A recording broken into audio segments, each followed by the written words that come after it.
have a lot of hair, you wear a hat. It's just easier that way. I'm just wearing our brand, you know? Yep, absolutely. All right. Looks like we're live, guys. Yeah, I hit the live button, so we are going to go.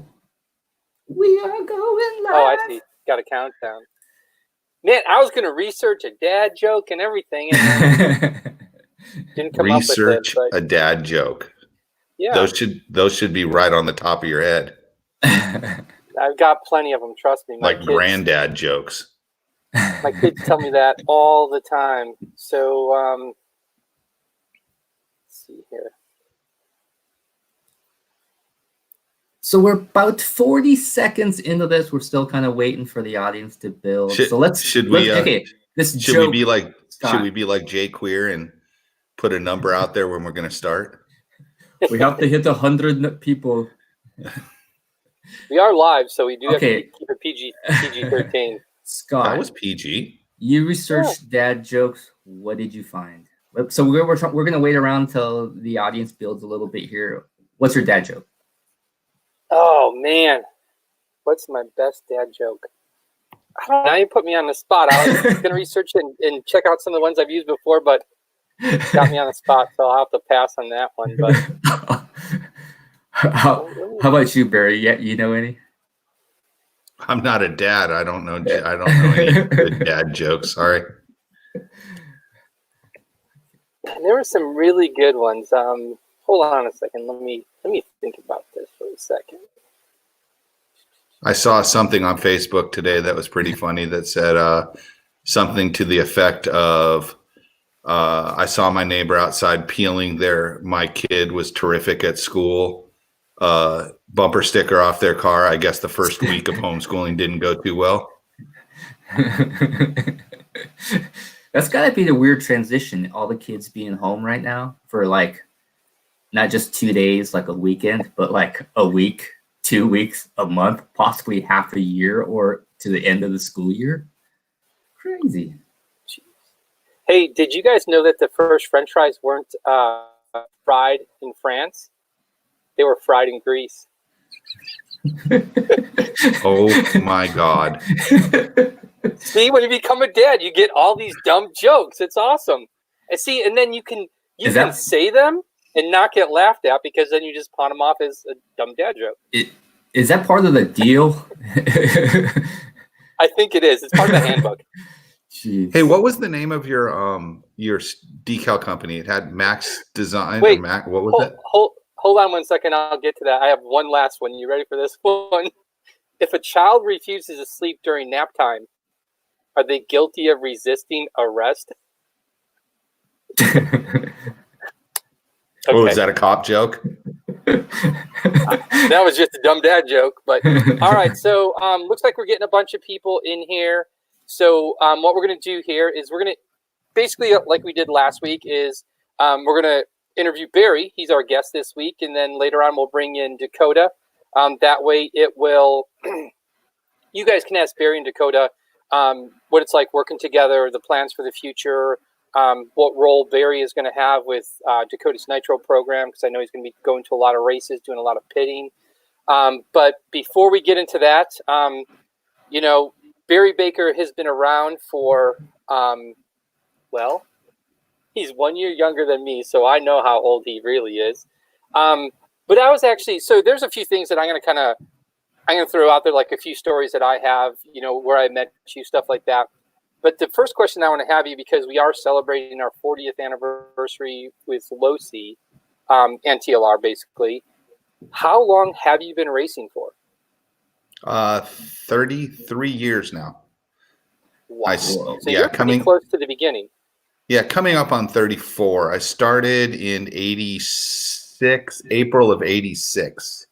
Okay. What was your first car? What was your first race? Believe it or not, you know how you talked to Frank the other week and you said something about, does he want to go oval racing? I started in dirt oval. Whoa. So, yeah, I was big time. I've told the story before, but I'll tell it today. I was big time into golf, all through junior golf and high school and everything. And I used to literally go to golf stores all the time. And I was with my mom one day, and we were going to the Price Club in San Diego, which is Costco. That's what it turned into. Price the first Club, okay. Yeah, the first Costco ever was in San Diego, and it was called Price Club. And then they changed the name later on. So we were going to the Price Club, and there was a golf store across the way. And I said, "Oh, let's go to the golf store." She said, "After, we go to Price Club." And so we went to Price Club. I saw this RC car. I'm like, "Oh, that's cool. I've seen those, and I know where I can race one." And it was at the Ranch Pit Shop in Del Mar. And so I used to ride skateboards. I was not very good at it. I used to fall off skateboards a lot. And skating's hard, man. Skating's not easy at all. Well, I mean, this was the ranch down in Del Mar. I mean, all the best skaters were down there all the time. I mean, I do not know him. I have said hi, given him high fives, whatever. We probably knew each other when we passed each other, but saw face to face, he has no idea who I am. But like Tony Hawk and Magnuson and all those guys, from back in the day, and even Alan Losey. Wow. Yeah, and so it used to be called E&L Raceway. It was the Ranch Pit Shop was, and then Eddie and Linda Perez bought it, and it was called E&L Raceway. And when we were in the freestyle thing one time, I was watching these guys drive, and I go, "Man, they suck." Watching them crash and do all this other stuff. Like, these guys can't get around the track, whatever. And so we were in the Price Club, and I saw this car, and it was a Tamiya Frog, and it came with the stick radio. You had to build it. It came with the 3-piece wheels back in the day. It was a frog kit, but it came with everything: 3-step controller, and then the Mubachi 540 motor, and it came with the battery and everything. But it came with a overnight charger, one that put in 2 milliamps every 4 hours. And, I mean, something like that. Well, I didn't know that the battery didn't come, charged. So it took me 2 days to build this thing. And then I slap the battery in it, and it runs for about 5 feet and then dies. And then I have to wait, another whatever. And then the best part about it was, okay, time to paint your body. So I go out in the garage, and I'm like, "What kind of paint do we have?" And they're like, "Tape the windows off." And I'm well, let's take some Scotch tape and tape the windows off. So I take Scotch tape, and I tape the windows off, and I put this racing stripe down in the middle of it. And I remember it because we had some white Krylon paint and some red Krylon paint, and I painted it white first, right? And then I took that tape off, which took forever because it was Scotch tape, and I had little marks on it and all that other stuff. And then I painted that red stripe. Well, the red stripe bled through the white, and we all know what it looked like after that. So it was not too good. But I took my Tamiya Frog to the track. It was a Friday afternoon when I went there. I remember this. You can ask anybody in RC, ask Jason, ask anybody. I have a great memory of stuff when it comes to RC. And I remember that Friday afternoon, and I put it on the track. And the first run, if you remember the Frog, it had these hexagon bones to it. Same thing as what the old Blackfoot was, the transmission in the Blackfoot. And I think I stripped out the first day 5 or 6 hexes or those bones. So it would come off the corner, and it was a dirt oval with a frog, okay, on the rubber tires. And these guys are out there with Dominator 4-wheel drives with big motor, chain drive. And I mean, I'm just ruining guys' days. Okay. I'm just driving around doing circles. I mean, and I'm doing donuts. And the people I said sucked were actually really good compared to me going around the first time. And I mean, I had a stick radio, and my left was, when I'm coming towards me, I have no idea what I'm doing. And I mean, all this stuff where they're people have gone, "Oh man, you must have been really good when you picked up her." I sucked. I was bad. So, but it gets better throughout the night. So some guy goes, "Oh, you can't use that 3-step controller. Here, try this speed control. And somebody gives me a Novak 2, which is the big box Novak speed control. And I'm still running my Mubuchi 540, but with an electronic speed control now. So now I'm really fast, right? No. And I'm still running my box, battery and all this other stuff. Somehow I won novice that night. I raced and I won novice that night. Your first time on the track? What's that? It was your first time at the track running the car. Yeah. And then you raced that night. Yeah. But let me tell you how I won. Let me tell you how I won. Yeah, okay? How'd you do it? There were 3 cars. Okay. One guy was running. The other 2 guys broke. Don't ruin my story. So, 2 guys, the 2 guys there, one of the guys was like the brother of like one of the fastest guys there. So he had this we're talking novice, okay? A 4-wheel drive Dominator with like all the fixins on it. Okay. And I think he TQ'd by like 22 laps or something. And then the next guy was racing Pan, 10 scale RC10 Pan car that had like an oval body on it. And then there was me with the Tamiya Frog. And I was dead last qualifier, let me tell you, like 22 laps, maybe 28 laps down, only 6 laps down from the other guy. And we take off and the Dominator blows a chain like second lap. Mm. And then, so I'm racing this other guy and I didn't mean to, but I got in his way. I think one of the times he was lapping me and he climbed the wall and his right front flew off his car and he quit. He still could have won the race. Guaranteed. He still could have won the race. But, I won. And I don't care what anybody says. The first time you win a race, you're hooked in RC. Oh, yeah. And it doesn't matter how you win it.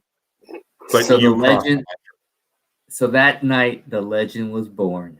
I wouldn't say that night the legend was born. I was. You won your first race. Yeah, I won my first race. And then the next week, I made my mom and dad spend a lot of money on a lot of stuff. The Frog was no longer anymore. I got a 10 scale RC10. I turned it into a sprint car with an Ascot Sprint kit, and that's where it started to become fun. I mean, I ran USAC, which was stock class. I ran a Reedy. You had to have the Reedy light green label motor because that was the fast one at the time for the 27 turns. The light green. Yeah, there was a dark green and there was a light green, but the blue label came in the kit. And then there was like the green label, and then there was a light green label. And if you could find the light green labels, those were the fast ones. So I got a light green label. I got back in the day, I would go to Playco. Playco had a hobby section, and I bought Parma match cells. Oh, okay. They're matched 1200 red SCRs. Wow. Oh, no, sorry. They weren't red SCRs. They were yellow with the black label that said fast charge on them. Oh. And that's when I remember getting those. And then got a new speed control. And I mean, a couple months into it, I'm like a couple grand just going like this. Here you go. Take my money. Yeah. But I mean, I was kind of, I'm not going to lie. I'm very fortunate to have parents that, or my mom that really, she saw that I enjoyed it. So it was just like with golf. I wasn't putting money into golf anymore. I was putting money into RC. And I met up with a couple people down there that started to help me out. Have some great friends still from San Diego. I mean, a guy named Tim Allen was always very, very helpful. And then there's just guys, Chuck, there's just a few guys down there that have just always been, so helpful and everything. And I love going back down to San Diego and seeing all the people I ran into. Danny Egger, he was known for making cars out of plywood, and he would get around the track. And I mean, he was innovative with stuff. Mm-hmm. And these guys, I still see them to this day at like Tamiya races, and they're still doing it and they're still having fun. And I mean, that's what it's all about, is enjoying it. But I mean, these people saw me as a pain in the butt in RC at my heyday. I've been kicked out of E&L I don't know how many times growing up. No, I mean, I really? started. I was. I mean, hey, I made my bed. I lay in it now. Okay, I've accepted that a lot of people. There are people that like me, and there are people that just despise me for the way that I've acted in RC. And I mean, that's a lot different now. I still am fired up, and I still get upset, and I still get mad, but it was a little different back in the day. I would throw fits, and I mean, it was really, really bad. And I mean, I called the owner's wife names and got kicked out of the track while she was like running races. And I mean, it was just, it was a bad situation, but I mean, through it all, I mean, this is where I'm at. And my attitude has ruined a lot of things for me, but it's also made me who I am, because the passion that I have makes me, strive to be even better, every single day. But I've got to be able to harness that passion. And I mean, still to this day, I'm working on it every day. I mean, I'll tell you this, if I had Dakotah's attitude with the talent that I had back in the day, or I mean, a third of his talent back in the day, it'd be a different story. But who knows where I'd be right now. But This is what has happened. This is the road I took, all the mistakes that I've made in life, and I couldn't ask to be in a better place in my life right now. Cool. Speaking of Dakotah and his talent, Thomas and I presented this question to him, and we had to laugh because he couldn't answer it. His mother had to answer the question. Can you rattle off all of your accomplishments, your titles, all that kind of stuff? Did you ever keep track of it, or you just whatever, no big deal? Yeah, let's talk about some of your achievements. I mean, when I first heard of Barry, it was from magazines, right? Like back in the '90s, mid '90s. I'm looking at Car Action. I'm seeing names. I paid attention to who was finishing where. I knew all the old school names. Matt Francis, Kinwald, obviously, and then all of a sudden there was this era where Barry Baker. I was like, this dude is winning every single race, man. Like, this guy is everywhere, just killing it. On-road, off-road, nitro, just everything. And I'm like, holy cow, dude, who is Barry Baker? At the time, I just saw your name in magazines. And, and then obviously, through some of the events, I met you at the Reedy race, and then we start to kind of converse and talk and be friends then. But I think, even to this day, I don't really still feel like I have a good grasp of your accomplishments back in the day. I'm a mystery. Dude, I know, but like let's rattle off some of these achievements that you've been able to obtain, because there's many world's finals that you've been a part of. National. Okay, let's go championships, man. Yeah, let's go year by year. In '87, I won the second week club rate. No, I'm just kidding. My memory is so good. Yeah, no. Let's see, 13 U.S. national titles. In predominantly what class? Well, I mean, I've won mainly on-road. But I have won some off-road stuff. Like I've won the open class of four-wheel drive Reedy race in '95. I was top qualifier of two-wheel drive that year. And then this is all open class. Made both world's A mains that year in two-wheel drive and four-wheel drive in Japan. Finished 5th and 6th or something like that. I was a half a second from TQ in four-wheel drive, and I was third qualifier. I remember that because Kinwald TQ'd, Masami was second, I was third, Mark was fourth, and Mark ended up winning that race. And then I won the winter champs in Florida, which was the biggest race every other year. Well, The Reedy race was the biggest race every other year, still in that time. But the Florida Winter Champs was definitely the biggest race on the East Coast that year. And international wise, it was the second biggest race every other year. Wow. And I won that one year. Jimmy Jacobson TQ'd 4-wheel. I was second. On his way to the track, he was in Paul Wynn's car and Paul Wynn's truck, and Paul Wynn's tailgate came open over a bump, and Jimmy's radio went flying. And what? I never heard the story, man. I even worked with Paul. Yeah. I never heard that story. Yeah, he lost his radio. He had to use somebody else's radio, and the first main they didn't have practice, so he had to dial everything in. And I ended up winning. Like, I ran two perfect mains, and then the first main I actually lapped Masami.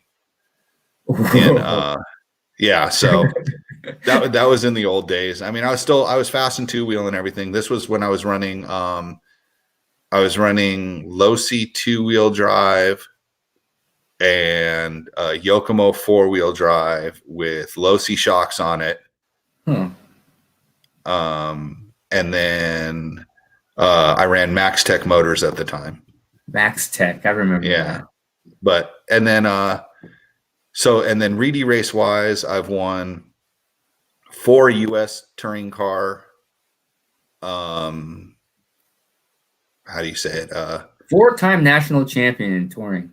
No, and this is not national. 4-time Reedy race champ, U.S. Reedy race champion, and then I won touring car Reedy race. What's that, Thomas?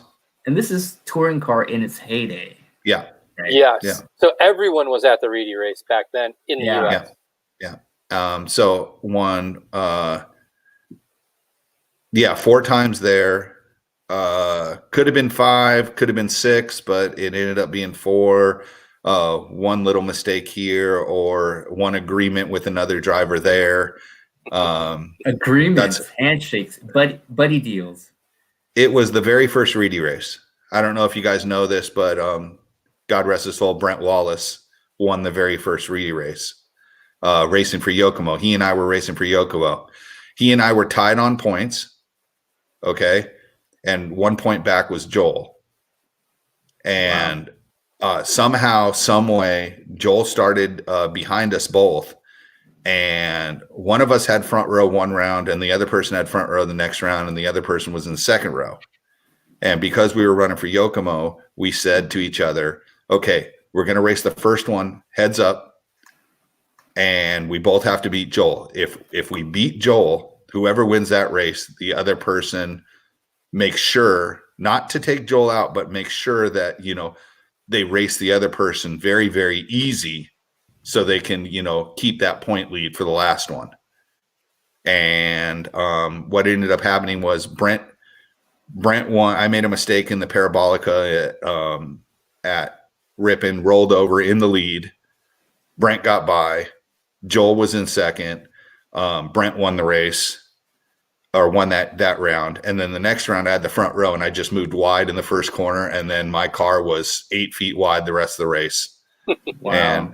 And Brent ended up winning the Reedy race the first year. I got second. Joel got third.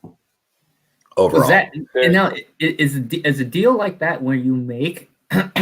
Was it hard to live up to the end of that end of it? You're like, okay, we made the agreement. No, I owed Brent from years and years before, because that Reedy race in '95 that I won, I completely cleaned him out with a lap to go. He was leading, I was in second. I cleaned him out coming onto the straightaway. You owed him one. Yeah, but I mean, we were also teammates, and I mean, Yokomo really wanted to win that race. And I mean, I don't know if everybody knows this. Well, everybody should know this. When it comes down to racing, I am very much, I want to win, but the company that I race for and the company that pays the bills is the company that I'm there for. Whether I win or somebody else on the team wins, it feels like a win. Mm-hmm. So, I mean, that was one of the things that, we won that, and it really, really, really got Yokomo fired up about touring car. And Masami started coming over to the races, because Masami wasn't there the first year of the Reedy race, but Joel and all the U.S. guys, and all of a sudden we made it big. And Masami came over with the rest of the Japanese team for the next year. And I won the next 2 years. Then Pavitas won. Then I won the following 2 years at Tamiya. So, wow. Yeah. So 4-time U.S. Let's go back. 4-time U.S. Reedy Race champion. I won a carpet Reedy race in England. That's the first time I ever met Neil Craig and his dad, and oh my God, those guys are awesome because they ran off-road on carpet back then too. It was like one of those things where they ran an off-road Reedy race and an on-road at the same event. So it was a little fuzzy, the track. Let me tell you, you come off and you're pulling fuzz out of everything in touring car. But I won that. Won a nitro in Spain, a nitro Reedy race in Spain, a nitro Reedy race in Hong Kong, and a electric touring car Reedy race in Thailand. So 8 times. Wow. And then TQ'd the Worlds in South Africa, was 42 seconds away from a world championship and decided I wanted to touch a corner and strip it for a gear. That wasn't fun. That one still haunts me. I mean, that was coming up on what year is this? 2020. That was 2002. So 18 years ago. Still to this day, I remember it vividly. I was going to ask one of my questions, my personal questions. I was going to ask you is what your biggest racing regret was, like when you were in your heyday running. Would this be considered your biggest regret? You think in terms of like? I think my biggest racing regret ever was my attitude. Really? Yeah. So it wasn't a specific because I think. I mean, I'm in a great position right now, but I think if my attitude was a little different, I might have been able to be in a different position or even still be racing to this day. Because I still feel like with enough practice and everything, I would be, semi-competitive. I think especially on the on-road scene. But the problem and that's a great job. I mean, Dakota will tell you it's an awesome job to be able to do that. But I think my job that I have right now is a career, and it's a little bit different. I mean, yes, I could have transitioned to the side that like Adam is at right now, with Mugen or even a Richard at Associated. But I think, like I said, I wouldn't trade anything for the world, for the position that I'm in with, the home that I own and, with Mindy and Baxter and my job at Caltech. I wouldn't trade anything. So like you say, my regret was attitude, but I think it was just to be more helpful to everybody than to push everybody away, because I used to be so focused on racing that I didn't worry about anybody else that I should have worried about. So, interesting. Yeah. Very interesting. Yeah. So I got a couple good Barry Baker stories, and this has happened before. It's funny how things go full circle. So I get involved like we've talked about before, I've raced and still race bikes. That's been my life. Got into go-karts, stepped away, and got into RC cars. Well, being a graphics guy and doing it in the motorsports industry, I was shocked that no one was doing it in the RC industry. So to answer your question from earlier, Barry, the name of our company was Max Speed Designs. And we basically invented or came up with the whole rap thing in the drivers' names. And we just took that to a whole new level before Upgrade or any of those guys were, were around. So back in the day, I mean, we did everyone's name stickers and pit boards and wraps and this and that. And the next thing, well, I did Barry's back in the day. So you never did be. I did your names. You made my stickers and everything. Yeah. Okay. All right. Yes. Very good. Thank you for clarifying. Okay. Thank you. And then it was funny because it's ironic to hear you say that you kind of started in oval, because our first cars were off-road, but the first racing we did was oval. So we naturally progressed into touring cars. My friend Matt Del Judas, he kind of taught me the on-road side. I got a little 50% deal from Associated. So then I'm like, oh, well, Barry Baker's on Associated and all these other offer. It was cool, back then to be on the team. So we go to Trackside, which is in Milwaukee, Scotty Ernst's old track. And that was, hour and a half, hour, 45 minutes from the house. So we went there, met Scotty, and Scotty's like, all right, I want you to do everything for the U.S. Touring Car Championships. So for 5 or 6 years in a row, I designed all the T-shirts, did all the decals. Well, that's where, for the very first time, I met Barry.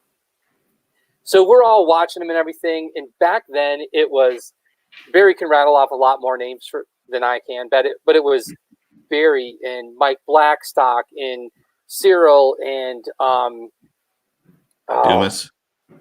Oh my gosh, Dumas and Walter Henderson, Tossolini. Yeah, it was the most amazing thing to that point I had ever seen, because here's these guys running, I had never seen anything like that in RC cars. I grew up in the motorsports industry. I saw it there, but to see those guys race at that level was incredible.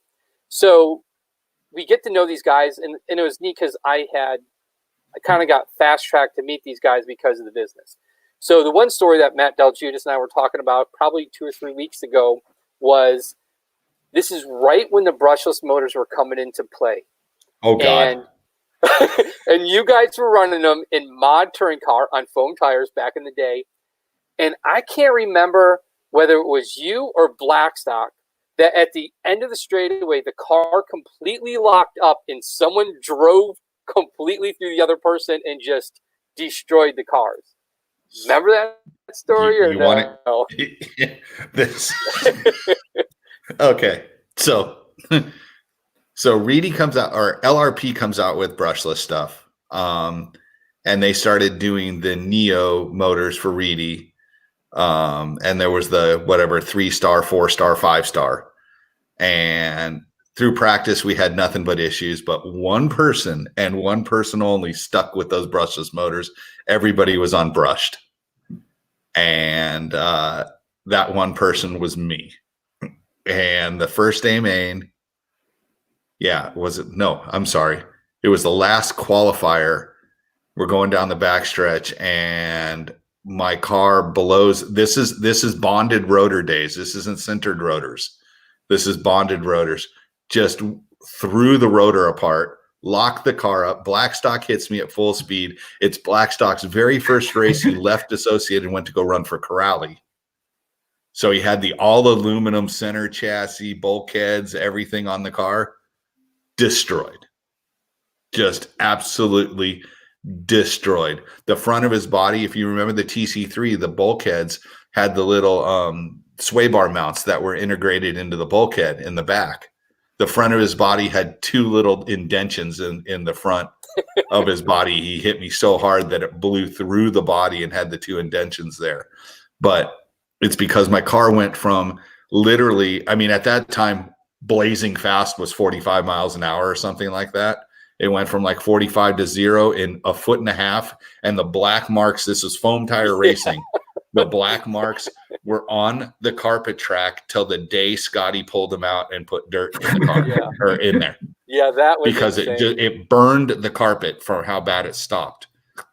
So that was the Blackstock story. But the story with the brushless motors is Sean Cochran brought a box of motors. Okay.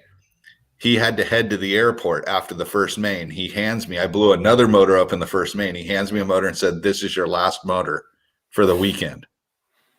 Right? Make sure it lasts the next 2 mains." I watched the 3rd main. Oh man, that race was probably one of the coolest races. And then the other story that goes along with that race, and I don't think it was the same year because that race ran so many years. And we brought this up last week during the conversation was, I don't remember if it was during the mains or if it was just in a qualifier, but you jumped in the booth with Scotty. And both of you guys were doing announcing, and it was like the most insane thing I've ever seen. It was so hilarious. You remember doing that at the US Touring Car? Scotty and I have done that a few times. Okay. Scotty's the only person I think that can get more excited on a microphone than me. I've held some races. I've been race director at a few races. Yeah, I heard Thomas said, "I never knew Barry announced." Yeah, no, I've done it. I've been the race director. I mean, I was on Roar management team for a couple times and did a couple Roar management races back in the day for announcing. And then just live RC, Brandon's brought me in a couple times to do world championships, like the first Nitro Car Worlds that Brandon was involved with. I want to say it was Houston, the one that Ralph won, and then Miami, which you lost. No, who won that race? Was it Danny? I think Yalasi, maybe. I don't remember, but it was I don't remember. But he brought me in to do the Nitro race because I knew all the Nitro guys, all the on-road guys, where Scotty really didn't know. Scotty hadn't started the ETS and the EOS and the AOS or all the other races that he does now. But yeah, I think AOC. Sorry. Scotty Ernst Productions, SEP. Scotty Ernst Productions. Hey, I used to work for Scotty. I know all those stuff. Hey, he's an awesome guy, and he's an awesome race director, and he's got everything organized, and he's expensive. One of the coolest things about Scotty Ernst, man, is how much he cares. Like one of the things when I'm around him, it reminds me how much a guy could care about what he's doing. You know what I mean? Like he loves it. He puts in 100% of effort, you know, like it always reminds, like I always get a refreshing feeling like, man, this is what it looks like for a guy to love what he's doing and putting his heart and soul into it, you know? So like every time I'm around him, I get that sense. I'm like, yeah, good old Scotty hasn't changed, you know, like still putting heart and soul into being a race director, holding races for us for our hobby. It's been awesome. I love hanging out with Scotty. When I worked with him, he was fantastic, man. Great boss, very positive. Had always ideas shooting off, and you just kind of like, okay, I'll pick this one and work with it and see if I can make it happen and stuff. So, great dude, man. Yeah, I don't know when he sleeps. Yeah. Exactly. Traveling, his schedule, his it's insane. The craziest story that I have with Scotty, and Barry might remember this. One year at the U.S. Touring Car Championships, he had kidney stones, and he had to keep taking breaks. At one point, he left and went to the hospital to try and get some medicine or something. But he went through the entire U.S. Touring Car Championship race, which was, 4 days back then? 5 days? Yeah. With kidney stones and just excruciating pain. But he did it, which is just, I always found that amazing that he made it through that entire weekend without. Scotty's the perfect example of the show must go on. He's for the people, man. Yeah, he's great for our hobby, for our industry, the way that he does, and he promotes races and everything. And he's made a career out of it, which is good. But he does it because he loves it. He doesn't do it for the money, even though he probably makes pretty good money because he's always out there, doing it and everything. I don't want to say, he's not making a fortune off of it, but he does it because he loves it. I mean, that's what's awesome about it.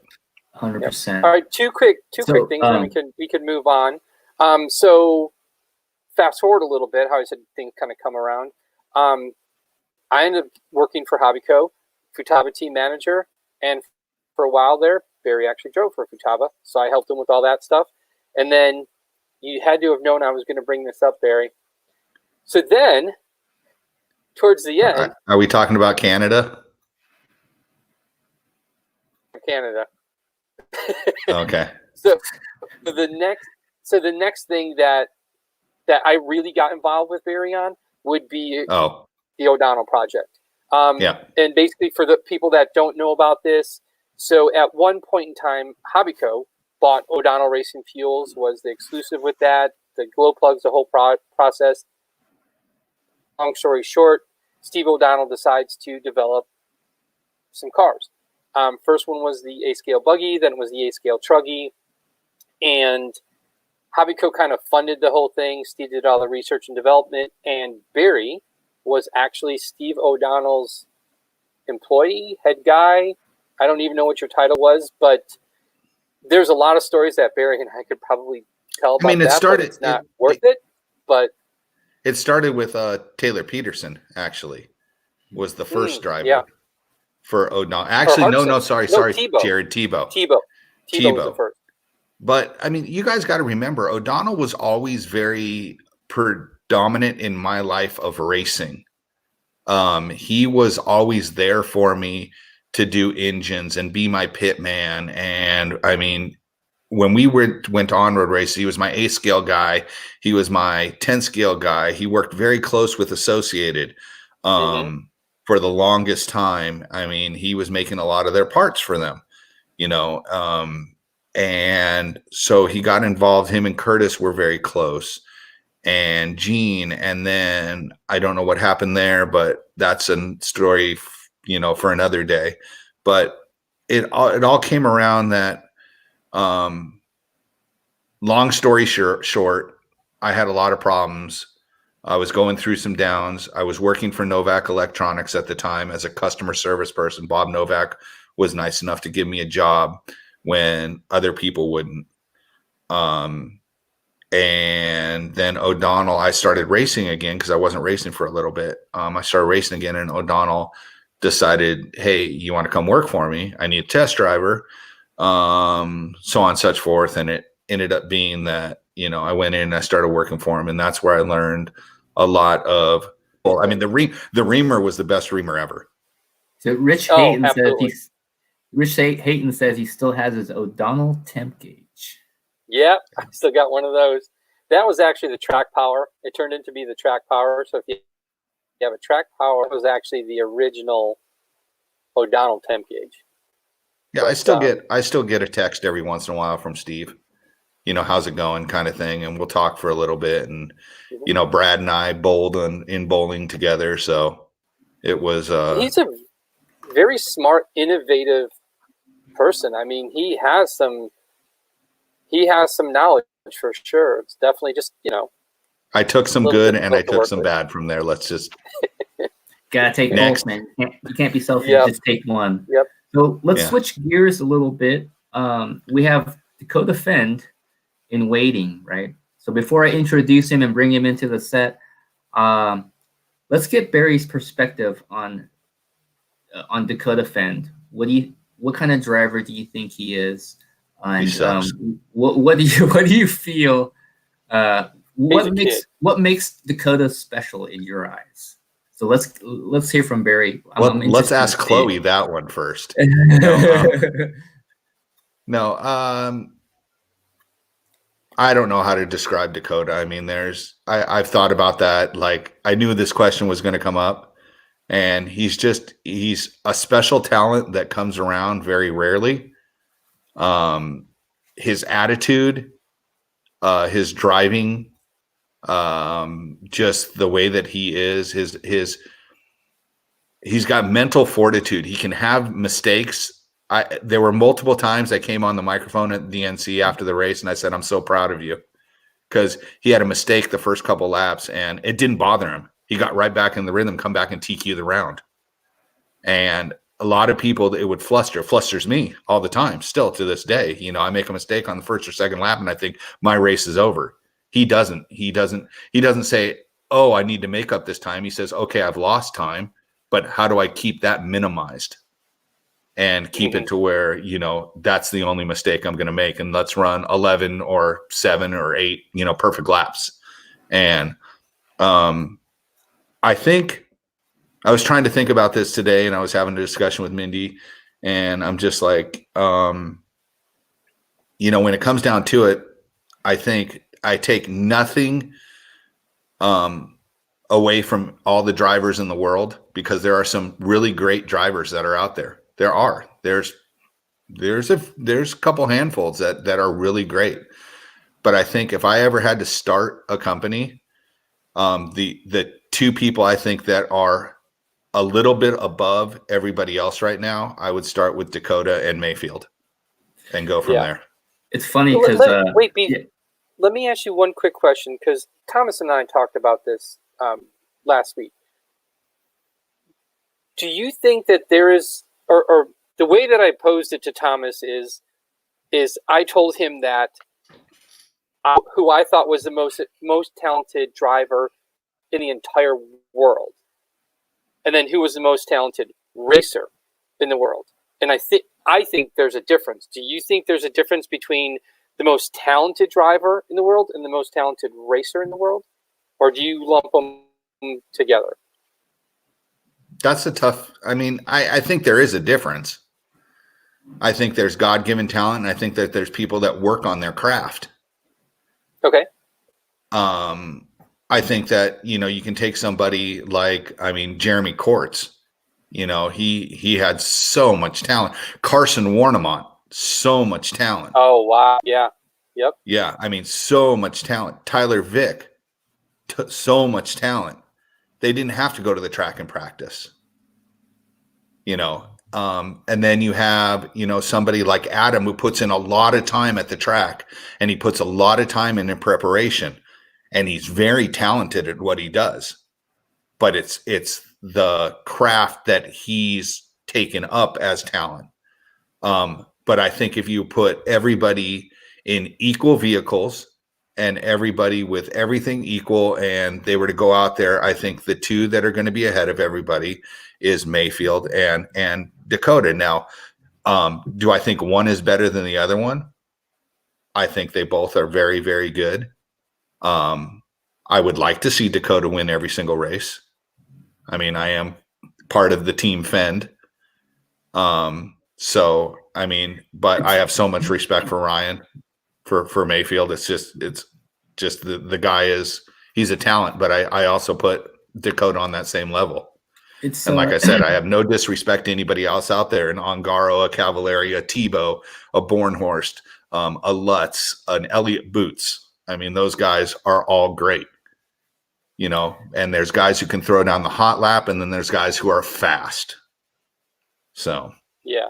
That's what I kind of was talking with Thomas about, is that there's a few people that I think are some of the most talented racers in the entire world that don't have the car control as some people, but yet they get that racing aspect so much better than the other people that's why I think they win more. If that makes sense.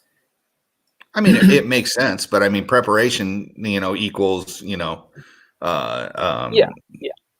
lot, out there. And I think, that Adam has proved that throughout his whole racing career, that he is prepared for races, and Ongaro is prepared for races. He's got a crew around him for races. Yeah. I think, in your regards to the two drivers that you would pick to base a team off of, it's funny because I would pick the same two guys, having worked, having worked with a lot of these dudes and being able to see them all racing. Like, my two picks, definitely Mayfield and Dakota for sure.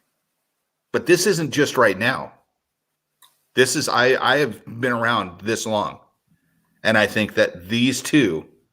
Now, maybe it's the technology and everything, but I think that these two are the best two off-road racers ever to this point. You can count championships for Cavallari. You can count, Billy Easton at his heyday, Pavitas at his heyday, all of that stuff. But I think that talent-wise, I think these two drivers are the two that I would take if we did a fantasy draft, I would grab both of them right away. Yeah. For sure. I have one last question, and then I can kind of bow out to bring Dakota in. So we posed this question to Dakota last week, being younger generation. So it's perfect to give it to you since you've been around for. If you took, so you're calling me old. You're 1 year younger than me. You're old. Okay. If you took today's drivers and you put them in the past, and you took drivers from the past and you put them into the future, who would do better, or who do you think has had more skill? The thing is the people we that did the I've Michael mentioned, Jordan reference. is we kind of use the Michael Jordan reference because being from Chicago, I think he's the greatest player of all time. Michael versus Kobe, Michael versus LeBron. Yes, exactly. Okay. But there was a different generation. You played differently. So that's what we kind of wanted your take on that. I think they would both struggle, to tell you the truth. But I think that the two drivers that I mentioned, I mean, they both grew up in the brush age, you know, and they transitioned with the technology. Okay. And during that transition of the technology, they kept progressing and getting better and better and better. And people fell off the face of the earth that were fast back in the day. But there's also, can you take a talent like Masami and put him on the track with this stuff? He's been on the track with them. Is it because he's older? We don't know. I mean, you're talking about, I mean, Mayfield is what, 33 now. Dakota's 23. Yeah. 23. Yeah. He ain't going away. So, I mean, it's just like you said, it's apples to oranges, I think. Yeah.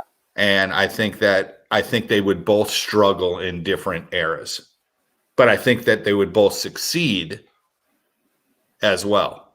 Do you think one easier than the other? I think the cars were slower back in the day, so they were easier to drive, believe it or not. Okay. I think that's the biggest problem with getting people into the hobby right now is the cars are too fast, even at the beginner level. Yep. What motor do you think stock should run? 25.5. Yes. Okay. I was going to say 21.5, but I'm all for 25.5. I think they should be 25.5 fixed end bells. Certain rotors, you can't change the rotors or anything. Locked down like the old Mubachi motors that you couldn't do anything to, and you go out and you race. And the batteries have to be, I mean, I would say stock racing, you could almost, but then it comes down to who has the best batteries, who has the best voltage, who has this, who has that. So we got to figure out some kind of a way to make it to where all of them are like equal. But I think you're still going to find guys that are going to find that little here or there, that little advantage. Yeah. So. Yeah. Okay, cool. Yep. I'll let you guys bring in Dakota. Are you heading out of here, or are we bringing Dakota in? Are you staying? You could bring him in, and I'll just kind of hide behind the scenes and check out the comments coming in. Yeah, let's get some questions going. I want some questions. Yeah. We're going to bring in Dakota, and then we're going to ask Dakota the same thing we asked you about working together. What's up, Dakota? You never asked me that question. What's going on, guys? Hey, what's happening, man? Sorry for keeping you waiting. So we asked Barry about what he thought about you as a driver, since he is your mechanic now, and will be at being your 8-skill mechanic at these bigger races. What do you think of Barry as a mechanic guy? Yeah, Barry's been an awesome addition to the team and to my program specifically. He's been, like I said, he's been around for a long time. He knows the industry. He knows what's going on. He did on-road for a long time. So obviously he's been around. He's been really good with setup and figuring out just what things work and just the meticulous side of things. So he's been a great addition for me just to bring my program to that next level. And like I said, he's awesome when it comes to working on the cars and just making sure everything is 100% perfect, ready to go. He goes through the car, pretty much after every single race, tears it completely down, goes through it. He has a lot of setup knowledge. He just has a lot of knowledge. He's been around a while, 33 years of racing, worked for a lot of companies, made a lot of friends. Nice stuff, Dakota. I can't say anything bad now about you. That was a plan. So, I mean, did you ever think in your career, Dakota, that you would be in the position now to have a guy like Barry Baker? Love him or hate him, but he's definitely a legend in my book. there's a name that he has, Fabulous. I'm gonna ask him about, I'm gonna ask Barry about his nickname Fabulous, where it came from. But did you ever imagine working and having Barry as your pit guy and being a team in 8-scale? No, I mean it's been great. It's been a work in progress here for a while now. He was kind of a part of my program at Nitro Challenge last year. I think that's a lot of why this has happened for this year. Was it worked out so well, and he was huge reason why I was able to kind of come up through the ranks and finish as well as I did last year. So with that being said, it was kind of like a no-brainer. Like, hey, we need to work something out. We need to figure out how we can get you to these Nitro races and get you a part of the team. And he was willing and really excited about it, I think, as well. So it's been a great fit so far. I think we mesh pretty well. He has a lot of passion for the industry, just a lot of knowledge, and it's been great so far. We go out and do track walks together and stuff, especially at Nitro Challenge, just kind of figuring out some different line options and things like that, and it's been great. So far, so good. How's this? Yeah, I mean, oops, sorry. Thomas wants some dirt. What do you mean? No, I'm just trying to get the conversation interesting instead of just stories and facts and things like that. There's always some bit of drama, some bit of juice that makes the story a little bit more, explosive. I mean, honestly, I'm not going to lie. I tiptoed a lot with Dakota at first because I heard stories and his 10-scale program. He doesn't like to change a lot of things. He's very set in his ways where he likes the car to drive a certain way. And when we started talking about this, this was in the Kevin Gahan era. And Kevin was like, okay, he's got certain terms that he uses. Now, I don't really understand them. So because of language, he's got his own language. It wiggles. I had to learn what the wiggle was, but then I understood what it is. Okay, he can talk to me, and the thing is I've driven at a high level, and I've been in these races, and I mean, there's enough stress on the driver. How can I take the stress away from Dakota and let him just relax and go out and look at the track and figure out his lines and talk to Jason and Thomas about what tires to run and work together with the other guys and just say, okay, my car is going to be right. I just need to worry about driving now. And I think when I tiptoed around, I would make suggestions. And then the lucky thing is it was unlucky, but lucky with the rain at DNC. And I told Dakota, let's go try a couple things on the practice track. And it was things that he doesn't like. But during those times of trying, he would come back and go, that was better. That was better. That wasn't so good. Let's go in between. And then right before the main, he's like, can we split the difference? And I said, okay. And I said, do you trust me? And he said, yes, I trust you. And I wholesaled his whole car before the main. Same thing as last year. Hey, we need to make some changes going into the main if we want to have a chance. And like I said, he has a lot of knowledge, and we've worked well together. So it does take a lot of stress off my shoulders.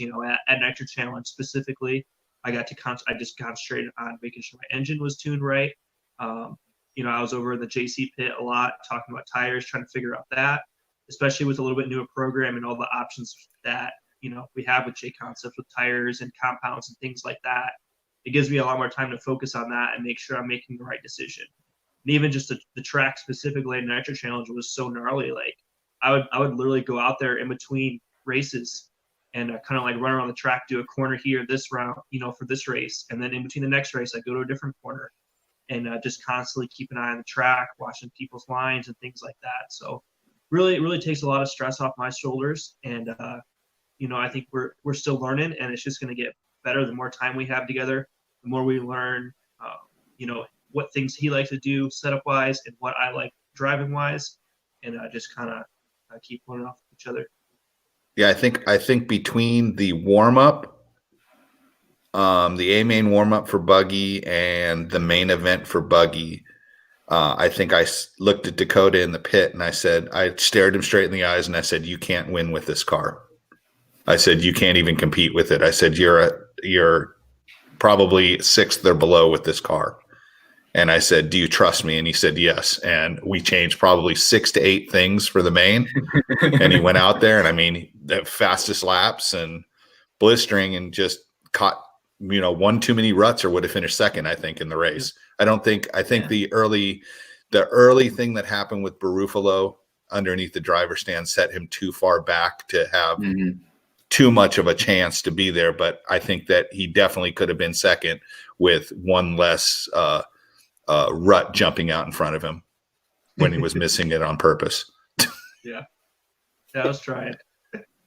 So I think I know which one. I think I know which one. It was the back one. Yeah, right before the step up jump on the back. Yeah, I think I hit that once, and then the front ruts right before that first rhythm section. Sometimes, man, there's just nowhere to go. Like you would have to go through the holes, and it was just like if you were at 15 degrees of angle going into the turn instead of 12, you just fly off the track. So it was. But the good thing is, I think we learned some. The good thing is we learned some stuff. It's stuff to put in the notebook. It's stuff to move on to the next race. God willing, we get to race pretty soon again. And I mean, we'll just be ready. I mean, that's the thing. It's learning every single time. And I mean, I'm learning to not say so much on the keeping the mic up, on the headsets. Yeah. I'm learning not to throw my hands up when there's a mistake because he literally sees everything, even though he's driving on the track. Yeah. I don't know if that's normal or not, but when I peripheral vision, it's just I see everything. It's so unbelievable. I'm like, come on, Barry. I went like one time I went, dang it, like this. And he goes, "Can you not do that during the race?" And he didn't even hear me or nothing. He's just like, he saw it. And it was on the far side of the track. Oh, well. Wait. So Barry actually stops talking while you're racing? When he puts when the microphone goes up, it's actually turned off. The mic's I'm surprised that he actually. Maybe he's still talking, but he just mutes it. Yeah. No, you can ask Chloe. I was good. But yeah, I think there was even maybe 2 or 3 changes we could have made. I think to the Truggy and Buggy even after the mains. In hindsight, hey, we should have done this. So. It's still, like I said, still work in progress, and it's just going to get better. I have faith, guys. Questions? Sure. Whatever you like. So we've got one here from Matt Miller from earlier tonight, and he says, "Hey Barry, you made 10-year-old Paul Lemieux cry." I did. What? How about Paul? Such a nice dude. I did. It was on the driver's stand of Ripon. It was during a Reedy race, and Mike Reedy invited Paul to come race the Reedy race when he was racing for Schumacher. And I literally, I told you I was not a good person. And oh no, what'd you say, dude? I pretty much looked at Reedy with him right there, and I said, "How can you put somebody like this in the invitational class or something like?" Yeah, it was bad. And then he went on to wax our butts at every single foam tire race for the next 15 years. Yeah. Got one here from Tim Lime. What's up, Fabulous? Now I know why you gave Camdina a hard time at RCGP. Does that make sense? Camden Line. Camden. Camden. His son, Camden Line. Yeah. Gotcha. I don't know why that comment, but hey, Tim, how's it going? All right, let's see. Hey, let me ask you, Barry. Yep. Who do you think is the fastest U.S. touring car driver? You think? Oh, in the history here in the U.S. Ooh, good question. Is it Paul? On carpet or Barry?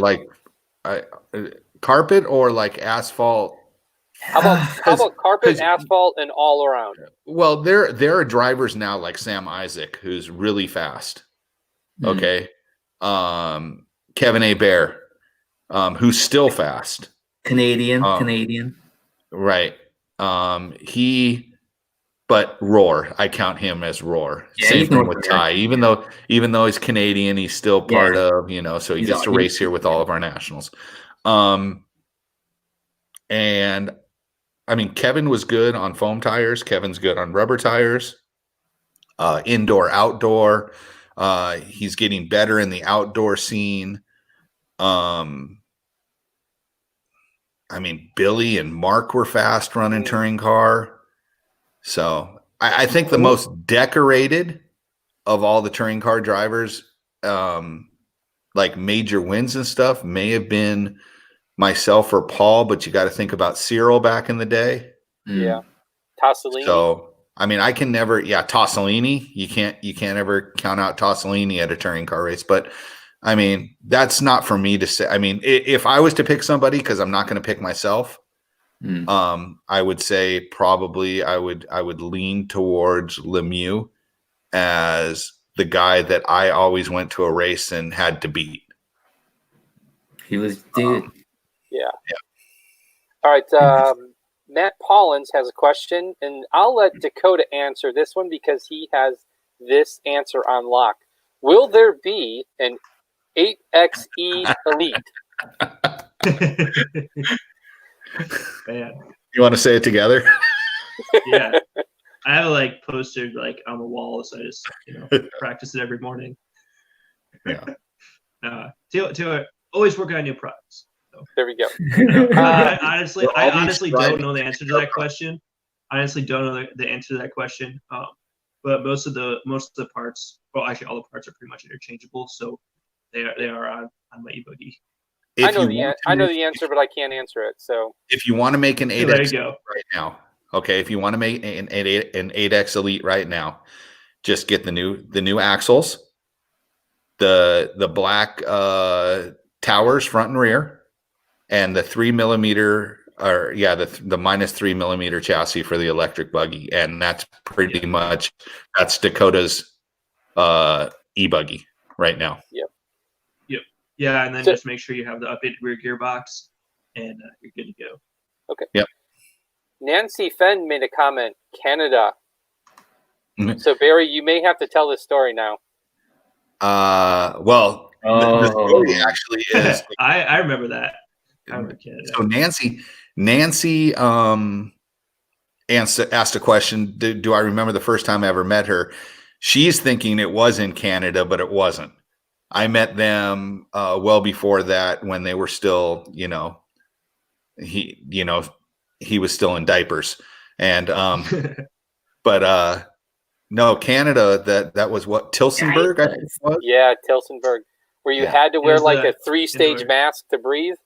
Yeah, and me and Mike Morales came out from California, met up with you, and I can't remember the two guys from Canada that ran for O'Donnell.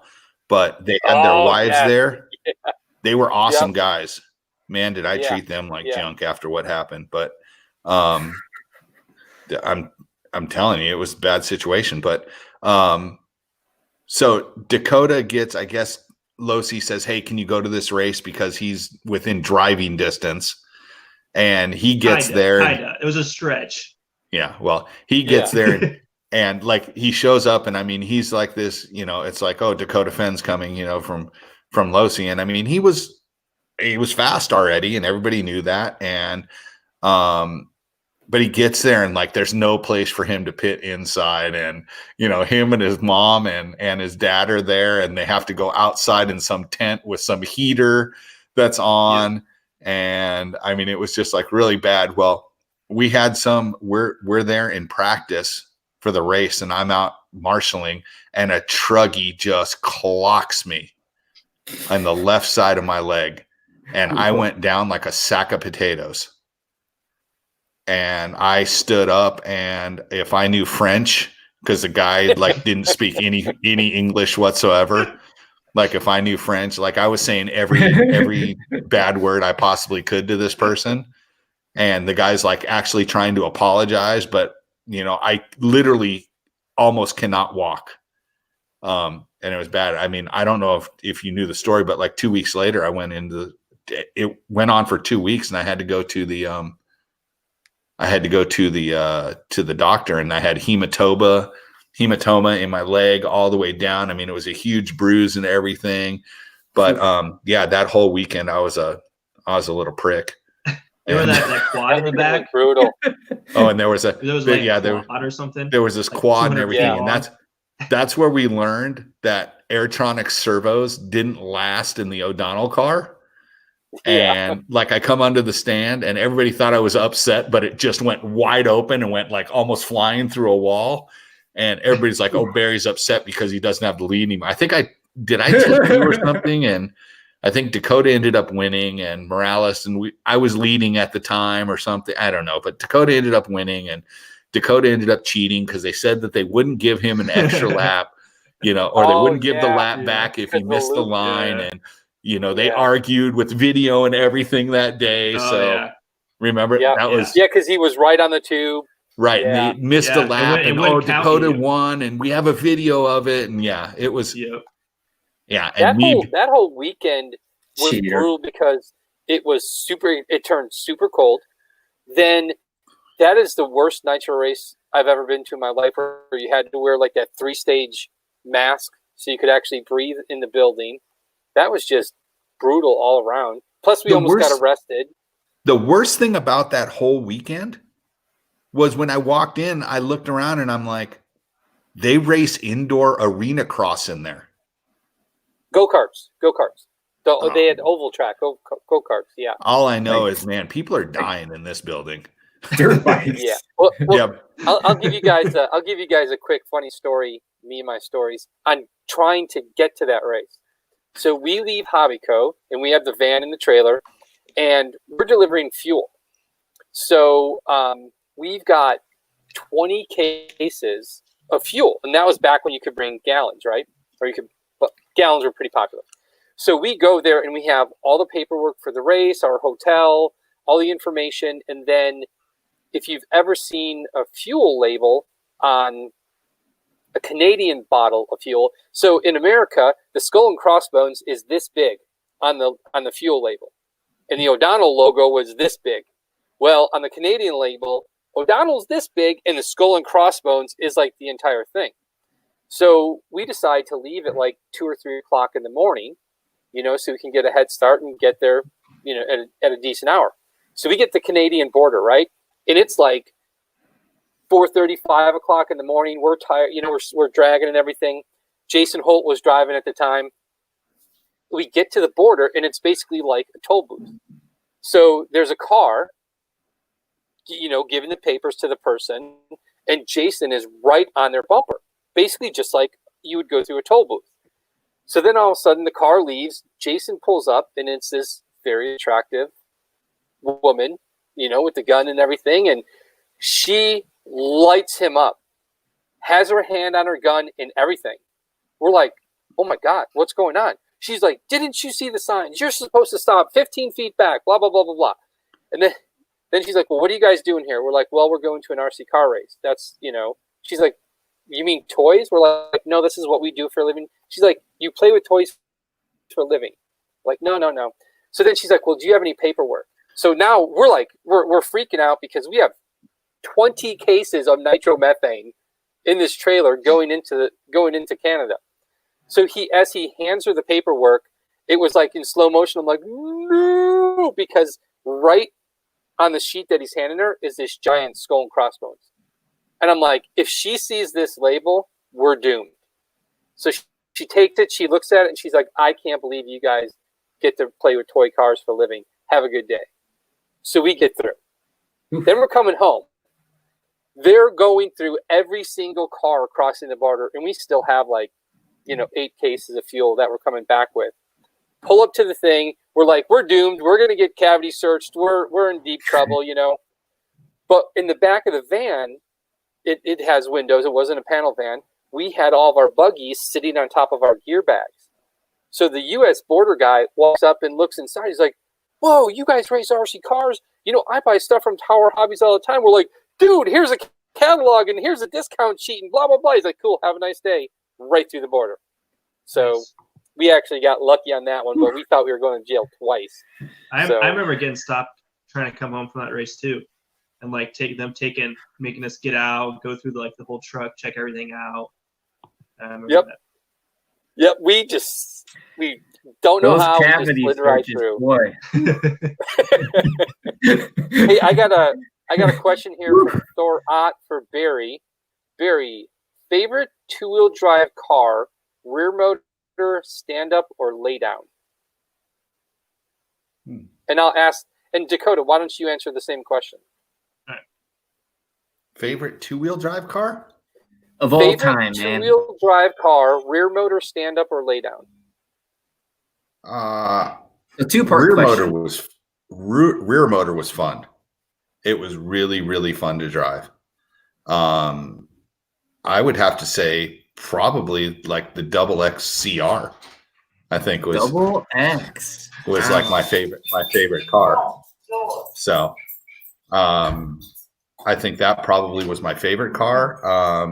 I like the way that the mid-motor cars drive because it's more on-road stylish with slicks and everything else. It's just those dang, humps and things in the track that get in the way.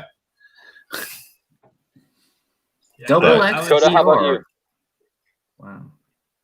I would say rear motor. I was literally the last person to switch to mid motor. Like last person, no choice left but to switch to mid motor. So I was on rear motor. That's what I enjoyed driving. I thought it was a lot of fun, like Barry said. Kind of like whip the car around, have a little bit more. I don't know, just a little more fun with it. And favorite car, I would say probably not the best car. My favorite car would probably be the original 22, just because I believe that was like my first prototype car that I ever got. So that was a really cool experience for me. I still have the car. It was actually back then. It was like all the molds were a lot softer, so like I had to glue all my ball studs into the plastic. Like everything would just like fall out. But I just remember that, like how cool it was to have like a pre-production car, and like I don't know, especially something like that was so different for that time. So the 22 for me, that was definitely Yeah, the original 22, man. I actually had that car for a while. It was my first car after I left the Kyosho, and then I was like, well, I'm gonna get a 22 because it's the newest. It was like it was a car that was kind of, I could tell, was changing the scope of RC cars. I think to me that's kind of one of the game changers that kind of forced everybody else to kind of have to, okay, we got to make our mid-motor car now, This car has the option. We got to do it. And it was also the first car to use a shorty lipo to incorporate into the design. So like there was an advantage to those two designs. And it was kind of like, that car was kind of groundbreaking in the terms of it went back to the aluminum chassis. Like before that, everything was a plastic tub chassis. All the B4s and stuff, the Kyoshos were all plastic. And then it went back to an aluminum chassis, like, in the previous earlier days of racing. And it had big bore shocks already on. It had mid-motor, rear motor configuration. So that car was ahead of its time, man. I had one myself. I rocked with it. It took a little bit of different driving style because the car was a lot longer. I don't remember it personally, but I just remember talking with, like with Dustin and Kevin about it, that it actually was like a little bit of a struggle when it first came out. Just trying to figure out like how to drive it, and it was just so different that like it took a while to figure out the setup and all that stuff. And that's kind of like the 2.0 was like that was when the car got really good, just because they had a better idea of what it needed. Mm-hmm. Yeah. I got a question for Barry and one for Dakota. Okay, Barry, we asked Dakota this question last week. Your all-time on-road, off-road, nitro, electric, doesn't matter, all-time favorite class to race? A-scale on-road. You raced that? Oh, yeah. Oh man, I didn't know F1 that. of RC. Yeah, that was yeah. In fact, I am almost to the point of getting back into Nitro on road again. So nice, that'd be fun. Yeah. All right. The question for Dakota from Vin. Dakotah Phend, slip or center diff, bro?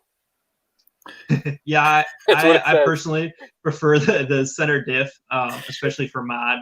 It's kind of like the standard for mod. Frank has run the slipper at a couple of races in mod and really liked it. I've tried it a few times, but for me, center diff is definitely the way to go. For 13.5, which I don't have experience in personally, Frank said that slipper is probably going to be what everyone likes, but I don't have any personal experience on that. So center diff and everything. Yep. Okay. Yeah, it makes it a proper four-wheel drive, right? With the center diff. Yeah, it's easier to drive. It flows better. I think it has, when you're running mod, it almost has more acceleration just because it's not spinning the tires quite as much. It's just, for me, it's an easy choice. I think on carpet you might be on a slipper. Yep, carpet slipper. Yeah. And then what oil do you recommend for the center diff? Somewhere between 200 to 500. It seems to be where most people are at. All right.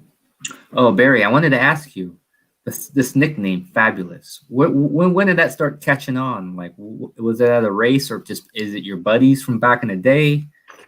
No, it actually came my very first.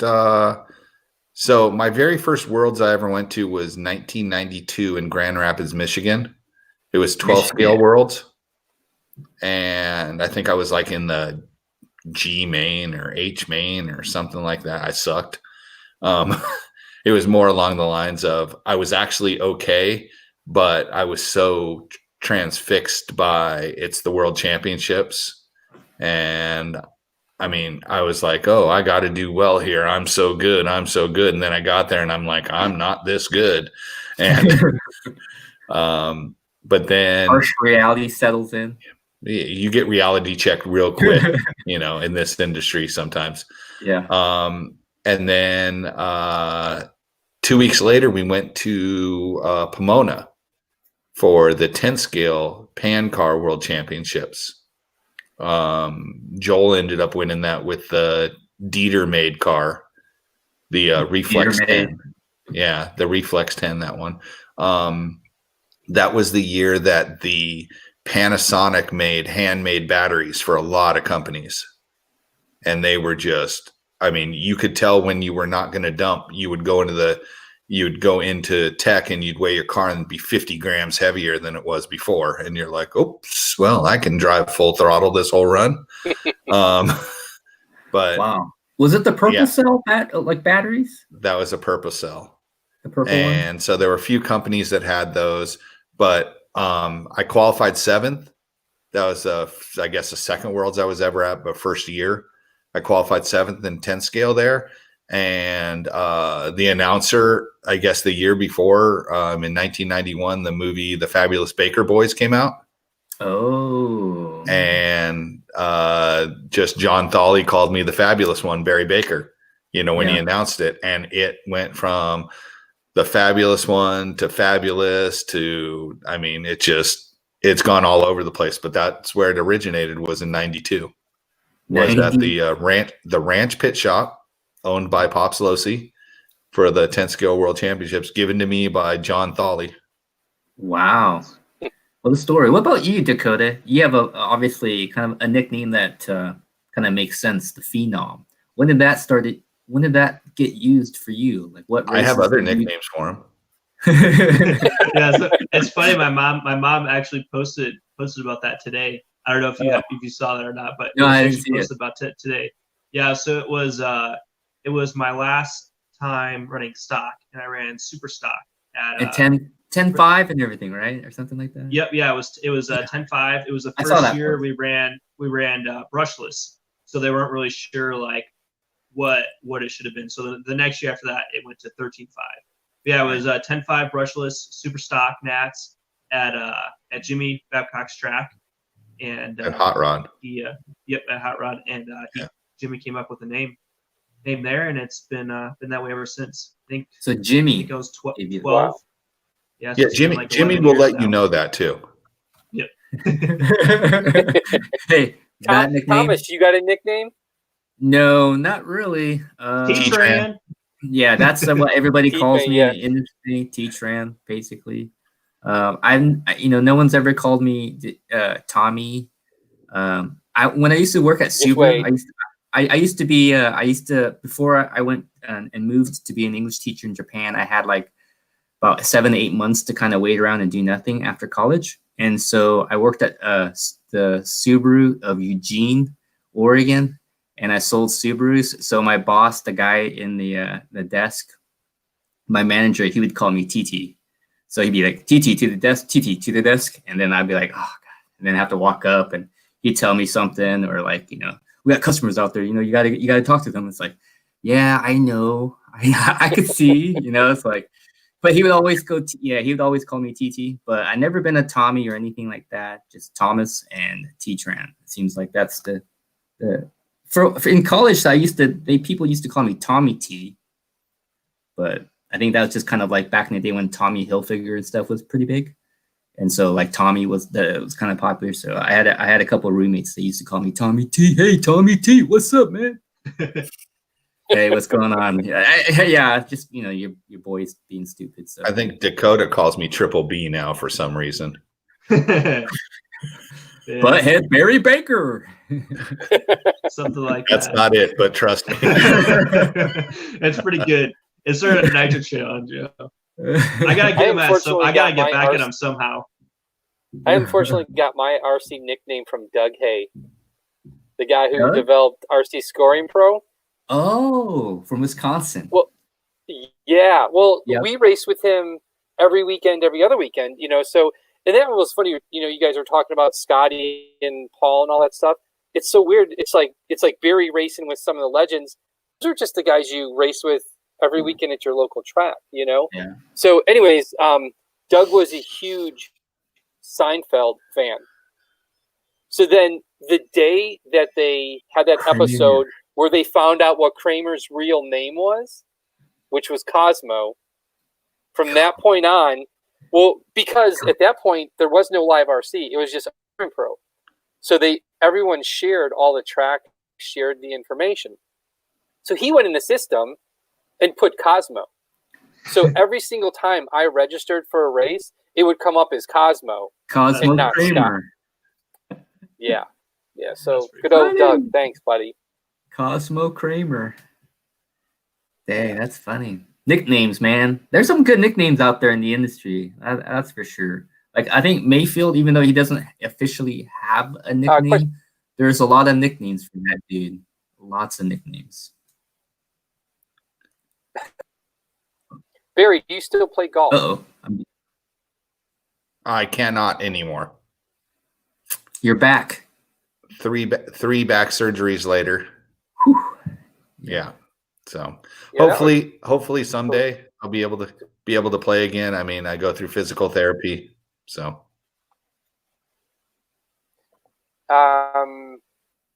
what can you guys say best teammate ever?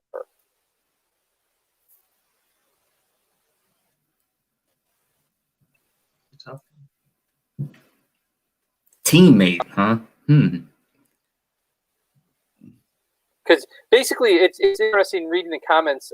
There's been quite a few people that said team driving or teammates or team structure. How can I say this? Was a lot more loyal back then. Where now it's yes, you have teammates, but it seemed like back in the day, as Barry said, it seemed like people are saying that it seemed like it was more hardcore back then. Like when you were on a team, your teammates were your brothers. And now it's just like, it's just someone who races on your team and you're not as tight as it was back in the day. I can tell you the reason why. Money? You want another reason why? It's the same thing. Same thing why Pops Jr. sold Losi. Money, drivers and egos. Drivers and egos, and the bonuses came in, and all of a sudden it's like people are paying bonuses, and it's I would take your mother out to win a race. Oh, never thought about it like that. I always saw the incentive as a way to for drivers to earn a little extra based on performance. I never saw it as now I'm going to take you out because I gotta make some money. Well, I mean, I always thought that a good structure. Dakota, earmuff it. You don't need to hear this right now, but okay. I think a good structure is you have a bonus if your team wins, and everybody in the main gets the same amount of money, and it's separated, amongst the people in the main, so they work together, so the company wins. Okay. Not taking out anybody. It's not, but it's racing each other clean. Because I have seen teammates take out teammates, because it's I had a teammate at Team Associated. We won't mention any names, but we were in a meeting one day, and Cliff and Mike Reedy were pretty much had us set down because we went at it like pretty, like this at a big race, in the pits, and it was bad for Associated. And the problem is this person's attitude. I wanted Associated to win, but the comment that came out of this person's mouth was, you have to beat your teammates before you can beat anybody else. They have the same equipment as you. Yeah. I can see where the F1 mentality kind of steps in, but it was cool to see it re-race this year with Mason and Tom and all of them working together really well in 4-wheel in the main and even 2-wheel as well. So that was really cool to see. They're really good group of up and coming kids, and that was really cool to see. The Midwest kids, man. Yeah, it's just different. It is just different now. The whole industry has changed a lot. Yeah. And, I mean, you always try and race your teammate with a little bit more respect, but it's definitely tough out there. And I mean, it gets out of control sometimes. Yep. I got a question. I would say. Go ahead. I was gonna say if we were gonna talk about like favorite teammates and stuff. Yeah. I really enjoyed when Dustin Evans was on the team. I was a little bit younger back then, and he was just kind of like just a super good, genuine guy. And it was really cool to have him on the team and kind of like look up to him and just the personality and persona that he put out to everyone, and just his mentality and stuff. It was really helped me out and grow as I got older and stuff, and really enjoyed having him on the team. BK by far. Okay, makes sense. Yeah, he and I were really close. So, question for Dakota from Dan Neer. I can't wait to see the look on the face on this one. What can the Midwest do to fill the void of no King of Kings race? It's definitely gonna be sad this summer. Unfortunately, we'll see where racing's at here in the next few months. But yeah, definitely gonna be sad, and I definitely gonna miss it. Last year was pretty tough. Yep. How long have you been going to that race, Dakota? The King of Kings? We're just racing at state line. Yeah, we're having that discussion. I think my first time going there was probably around 10 or something like that. So it's been quite a long time. Wow, you basically grew up there. Yeah, I think I would say probably between like 10 to 12. I don't remember the exact age, but I was state line. Isn't that Chloe's dad's track? Oh, maybe that's where they met. Now the pieces fall into place. Didn't you have a story? Didn't you have a story about how, like something about Dakota? I did a little research. First date type of deal. What was that about? I just did a little research. I heard that it was a Saturday afternoon, and Chloe was excited because Dakota was coming down there. And Chloe's mom said, "Oh, are you going to the track to practice?" And she said, "No, Dakota's coming here."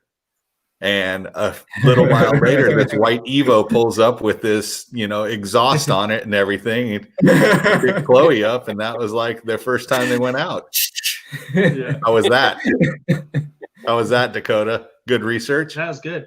Yeah. Thank you. I'd say that I think probably the first time I met her was she had horses back then. So, of course I wanted to go see the horses and stuff. So I think of course, yeah. That was your first priority. Hang out with the horses, Yeah. Got a question from Zeke Bollinger. Where are you guys measuring droop on the 8X since we are no longer using overall shock length?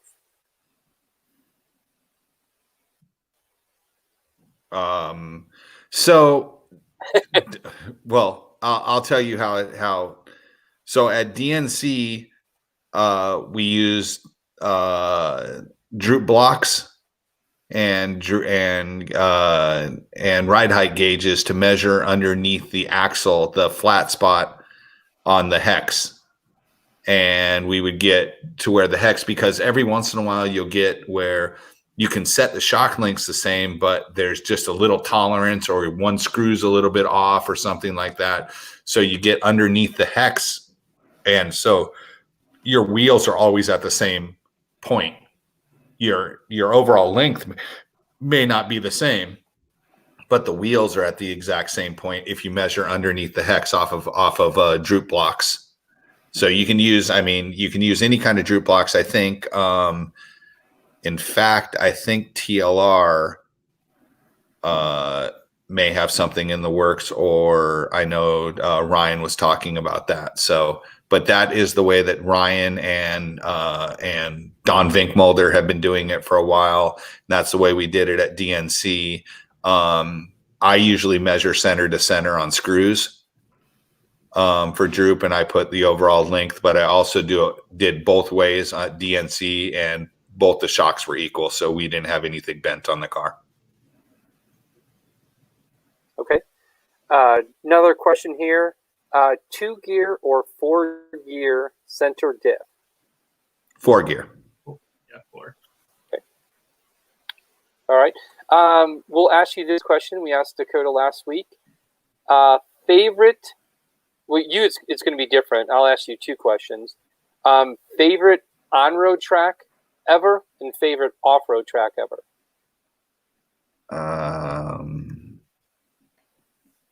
My favorite on-road track ever is Tamiya. Just the racing there was awesome. I mean, it wasn't the biggest track or anything. Favorite off-road track? I really don't know. I mean, I would have to say it was the old in San Diego, the San Diego Naval Training Center. There was a track, and it was awesome. Red clay. They brought it in from somewhere. It was East Coast dirt, but Florida. Yeah, it was awesome. And I mean, you had to stop at the gate at the Naval Training Center to get in and say that you were going to the RC track, but you couldn't buy anything on there. So you had to have a buddy who was in the military to go into the bowling alley to the concession stand to get you any dinner at night, because you weren't military, but you could race there. And so I mean, off-road track, we had so many good off-road tracks. At one time, I was telling people we had 7 tracks in San Diego that raced all at the same time. Wow. 6 nights a week. So it was, that was good times. Now, I mean, they have one SDRC, and Sean Story just purchased it from Travis Brock. So Sean was just getting the ball rolling and everything was going good and all this stuff. And now the COVID-19 has them shut down. So, but we'll race again, and we'll all be there to support SDRC. Yep. OCRC is always fun. They always have really good layouts, and the traction's always good. And I can't say enough about the people at OCRC. I mean, the Black family and Jake Thayer, great people. What is the most exotic question for all 3 of you guys, because you travel a lot, Thomas? Most exotic, craziest place you've ever raced? I would assume Thailand would be pretty exotic for if you guys went, right? I wasn't at the Thailand World. Yeah, so that was I cool don't really though. know. Yeah, that the was track really cool. was crazy. The area is probably crazy. You know, like obviously a lot of fun, a good party scene probably as well in Pattaya, and the track was just nuts, man. That thing was crazy looking. Awesome. Yeah, it was cool though. Like we would say, like we felt pretty safe there, and it was safe there. So like we Super walked around safe. and hang out, go up and down the street, see all the different vendors, get some good, pretty young experience for me at the time. But how old were you at that race? You think? What year was that? 2010, I think. It 13? was so 10 13. years ago. So 13. 13. Yeah. 13, right, 14. I think. Yep. I would probably say the craziest one I've been to is Argentina, just with the experience of actually like getting out of the airport. So we went out there for the warm-up race and we were stuck in customs for 12 hours. Me and my mom were the first ones there, and then I think they got probably 15 or 20 of us. And they $500. I think it was $500 US cash per bag to get out. Someone from the track had to come get us and shell out some serious cash to get us out because there wasn't an ATM. We were shoved in the corner right after the security checkpoint, So that was pretty crappy, pretty scary. And then just it was it was a cool track and all that, but it was quite the experience for sure. Wow, crazy. Very. It's really tough because I've traveled a lot of places in the world and I've had a lot of great experiences. And I mean, just the traveling that I've done with Craig Drescher over in Europe and Mike Reedy going around the world, to Thailand, especially Singapore, Hong Kong. I think the best venue was an outdoor venue, and it was a put together track on an outdoor asphalt soccer field in Hong Kong that the Hong Kong government had myself and Masami and Mike Swagger and some other guys come over and race, and the grandstands were full. It was probably 10, 12,000 people watching an RC car race that was lined with tires, real tires and stuff like that. That was probably the greatest venue with spectators and the government putting it together. And but the weirdest place was a practice session that I went to with Rito Koenig from LRP. We went somewhere in Switzerland before the LRP race, and it was the third or sub basement of, there was still a floor below us and 6 floors above us, and the track was in the middle, and it was there was manufacturing on one side of this building and a track on the other side. And it was the year after the movie Contact came out, and there was something upstairs that every time we're running, it's going thum, thum, thum, thum, and it literally sounded like Contact, the movie Contact. So we always have good memories. That's the craziest place I've ever run an RC car at, because it was you never think it's in the middle of some business center, and there's a carpet track inside, and it was just it was crazy. You asked for crazy. That's the craziest. Okay. Yeah, that's kind of nuts. I think the Shaman China Worlds was pretty, I don't know, different, I think.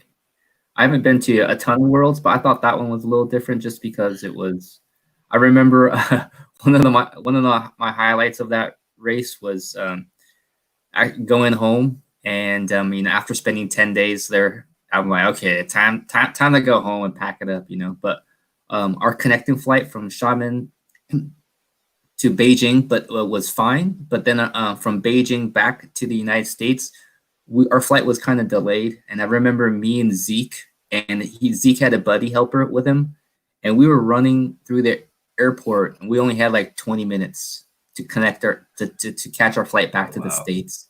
So we get into customs, and it's this huge line. I'm thinking 1,000 people waiting in this place, and I'm like, dude, we're totally effed. Like, we ain't gonna make this. And then Zeke was like, he was kind of like, I'm like, I was determined. On my face was the face of determination. I was like, I'm going home. This isn't happening. I'm not staying here for another day, hanging out in the airport, talking Chinese, which I don't know. I'm Asian, but I don't know Chinese. So it was like, okay, we gotta get out of here. So we bolted to the front. We cut off everybody, and we were just like holding our ticket up, like, oh, we're late. And then we got rushed through. First we got stopped, and somebody's like, oh, you have to go to the back of the line. I'm like, dude, we have like 10 minutes. We need to get through this. So she was like, okay. So they finally helped us out, got us through to the front. We got our, scanned at the customs line there, and we made it through, and we ran to our gate. We jumped it, we got in, and then we were like the last people to get on the plane. Like, I was like, dude, 10 days? I don't want to spend an extra day hanging out at the airport. Yeah. So I was like, okay, we're probably going to be effed up just because we probably don't have our bags. Luckily, we landed and our bags were there. Everything was there. I was just like, wow, somehow we made that. So that was a memory I have of me and Zeke at the Worlds. And, Zeke was there in Xiamen racing. And then I saw him at the airport and was like, oh, hey, what's going on? And we're on the same flight back. So it was just when I found my RC buddy, I'm like, dude, we got to roll. We're not going to make this. Otherwise, we'll have to like get our flights changed. And it's just so much more of a hassle. It's already tough to do it in English. Like when you have to try to explain yourself in English to someone in Chinese who doesn't speak English. Oh my God! Like the communication just takes so long, and things could get confused, or we could be detained, or for whatever crazy reason we don't know. And luckily, we made it. The event was cool, and but the whole experience of just having to fully like full sprint in the airport in China was pretty nuts. Yep. And everybody in line. Did you go to Italy Worlds? They had they did no warm-up race. So they did a warm-up race like during the event. So we were there for almost like 20 days. There was like 6 days of practice. It was crazy. They should just ran the normal Worlds, no warm-up. Yeah. Yep. All right, I've got a question for all three of you guys. This one is very interesting. So Russell Williams asks, do you think team structures have changed because companies are just handing out lower-level sponsorships? I feel like it was much more prestigious when guys didn't get sponsored or noticed until they won a regional or qualified for a national. It wasn't based upon who was the better social media expert. Yep. Thoughts? He answered it himself. Yeah. Yeah, I think there definitely was the old school method, and then we have this new generation method. And two styles, even though they incorporate the same parts, the results are totally different in the end. It's hard this day and age because every company seems to be doing the handout, team driver thing. Whereas I remember when I raced in 94 to 98, 14 to 18 years old, it was so hard to be sponsored. There was maybe a sponsored driver at your local track. And then like at a big race or regionals, you would see all the sponsored guys, and there was just a handful, and they were legit fast. And then like nowadays it means something different, When I got sponsored by Associated the very first time, there were 10 racers on the team worldwide. Wow. You were sponsored or you were not sponsored. That's the way it was. Yeah. It's just progressively got just more and more and more. Even when I was younger, like I remember not getting like a good deal. I don't think I was 100% until I finished second on a modified nationals. Like it's just kind of through the ages and stuff. It's just kind of become when more people get sponsored. It's just how the industry is, Yeah. I mean, but I also think that the social media thing is a good thing. Yeah. I mean, I'm watching. We're all cooped up in our houses, and I see all these Facebook lives and these videos, these YouTube videos, and it's awesome. I mean, Frank is doing a hell of a job, with the builds and getting, people on there to talk at the same time. I mean, when's the first and last time you've seen Mayfield do videos? He's on there with Jason now doing a couple videos. Tebow's doing these videos. Bornhorst is doing videos. Lutz has always been a social media guy, but I Drake's mean, always done a great job too. Drake, yeah, I mean that's a given. He's the people's champion when it comes to that stuff. But I mean, that kind of stuff, it's amazing that, all these guys are coming out of the woodworks and doing all of this social media. And it took something like COVID-19 for them to do this. Is this because the companies are pushing them to do this? Or is this because they feel they need to reach out to the people? Or is this the way that it's going to turn? Is this all going to stop when racing starts again? I think so. I think it'll slow down. It's definitely going to slow down a lot, for sure. Right. Yeah. I think once they say, okay, you can go racing again, I think Facebook might be empty. Yeah.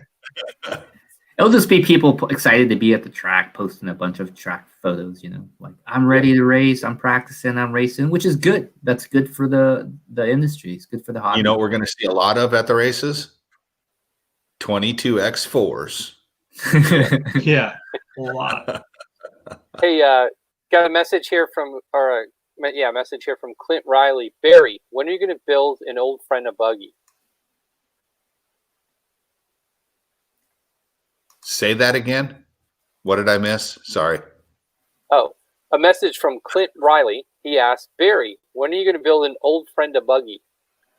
Well, let's see.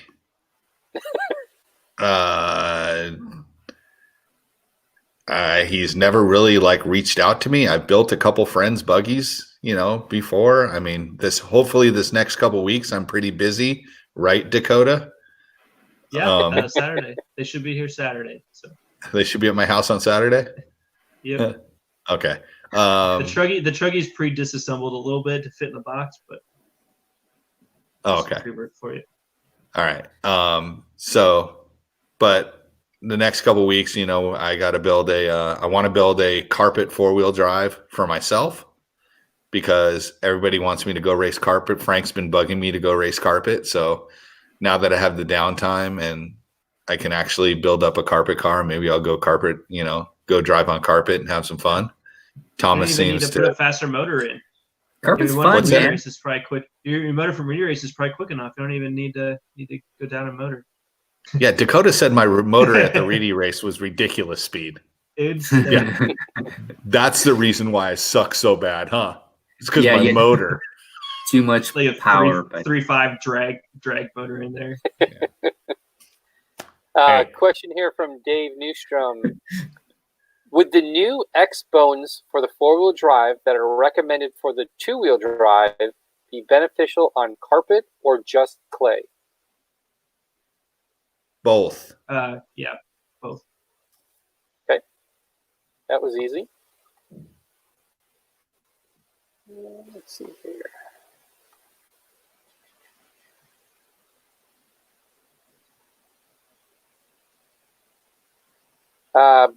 Would Barry like to see more racing on the old school type of surfaces?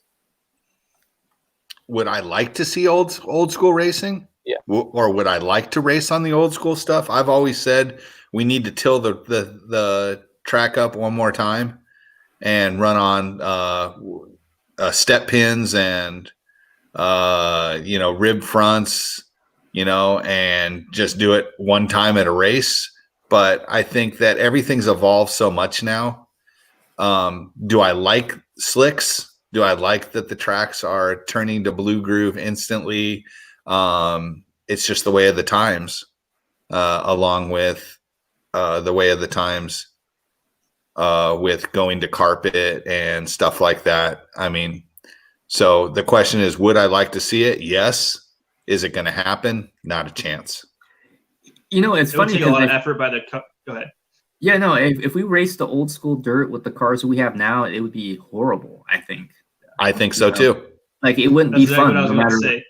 Yeah, it'd just be terrible. Like the cars would barely get around the track because they don't produce enough grip this way in this configuration. I think if we had old school dirt and like our old school rear motor cars, I think it'd be hoot and holler. Like I think that kind of racing would be fun. But taking a new school car on old school dirt, it would be the worst driving experience ever.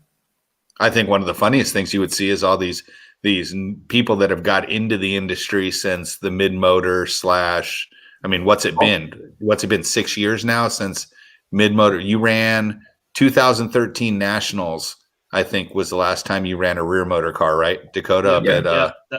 Yeah. How about that for a memory? Yeah, that was the last rear motor Nationals too.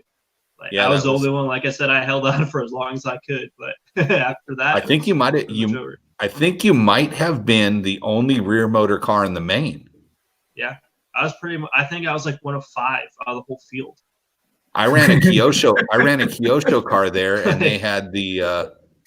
I had a Kyosho car there, and they had the option to run mid motor.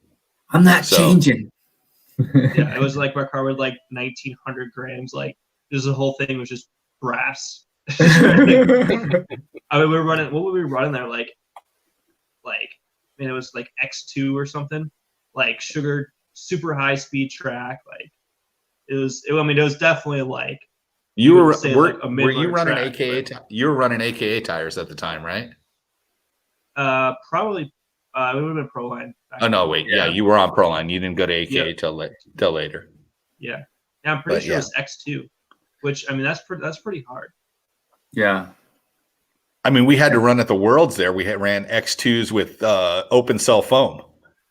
Yep. Weird. Question here for Barry. Barry, have you got an opportunity to try a 1/8 electric on-road chassis? No. Cyril's video looks very fast. No, I haven't. I haven't had a chance. I've been out to. We have probably the most amazing on-road facility in the United States out here at California Speedway, Steel City Raceway. Steel City, baby. Phil Goodwine. Incredible facility. I still have not turned one single lap on that track in anything with touring car, A-scale electric. Somebody said, "Here, come drive a car." I had a couple companies call and say, "Hey, will you run, our cars, we'll bring a mechanic for the Worlds." And I said, no. I was at that point where it was like, first off, Dakota talks about 20 days for a Worlds. Well, on-road Worlds is like 10 days of practice and 3 days of racing. I think they need to shorten that stuff up. And I mean, I have a real job that I have to go to. And it's one of those where I'm just like, I'm trying to structure my schedule so I can do other things instead of spend every 2 weeks of vacation on a 3-day race. Yeah. Good comment here from Russell Williams. In Barry's heyday, the teams had more respect. The best were the best. Joel was my idol, and I started in 1982, and Barry's nickname was Bad Boy out on the East Coast. Interesting. I was not a good person. Bad boy. What you gonna do? What you gonna do when they come for you? Yeah, Barry, man.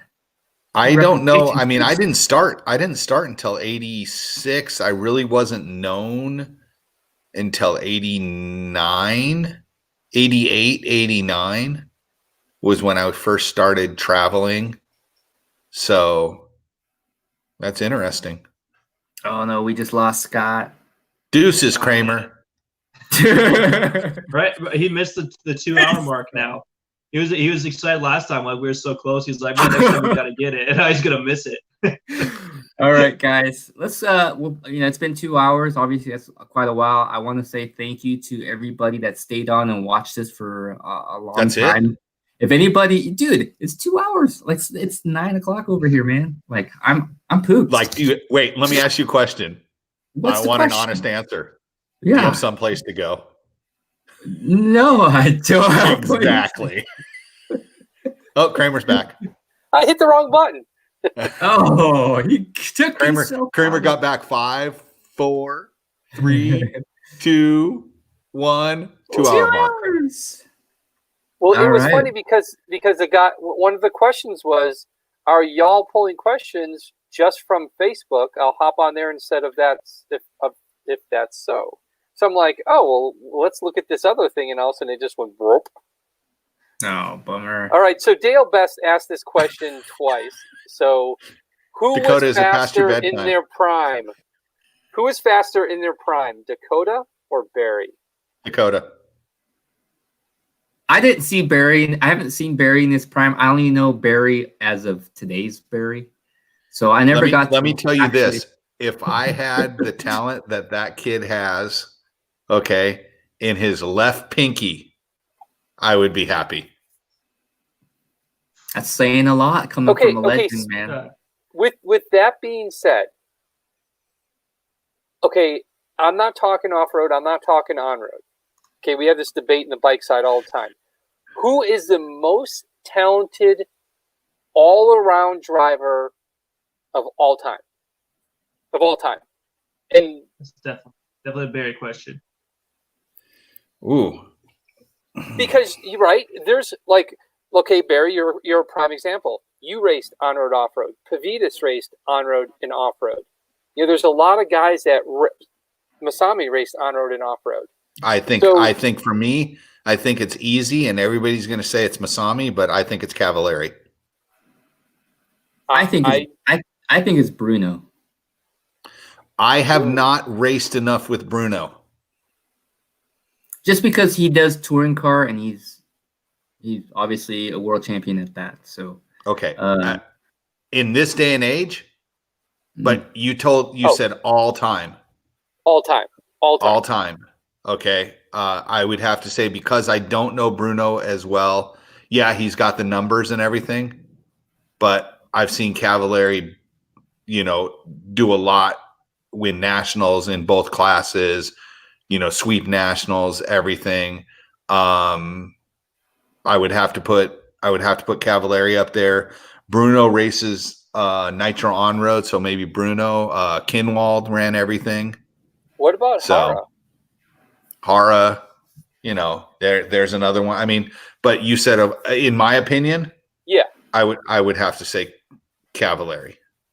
Okay. Dakota, what do you think? Yeah, I mean, a lot of those guys were kind of before my era, but it's I kind of off of what I've heard and stuff.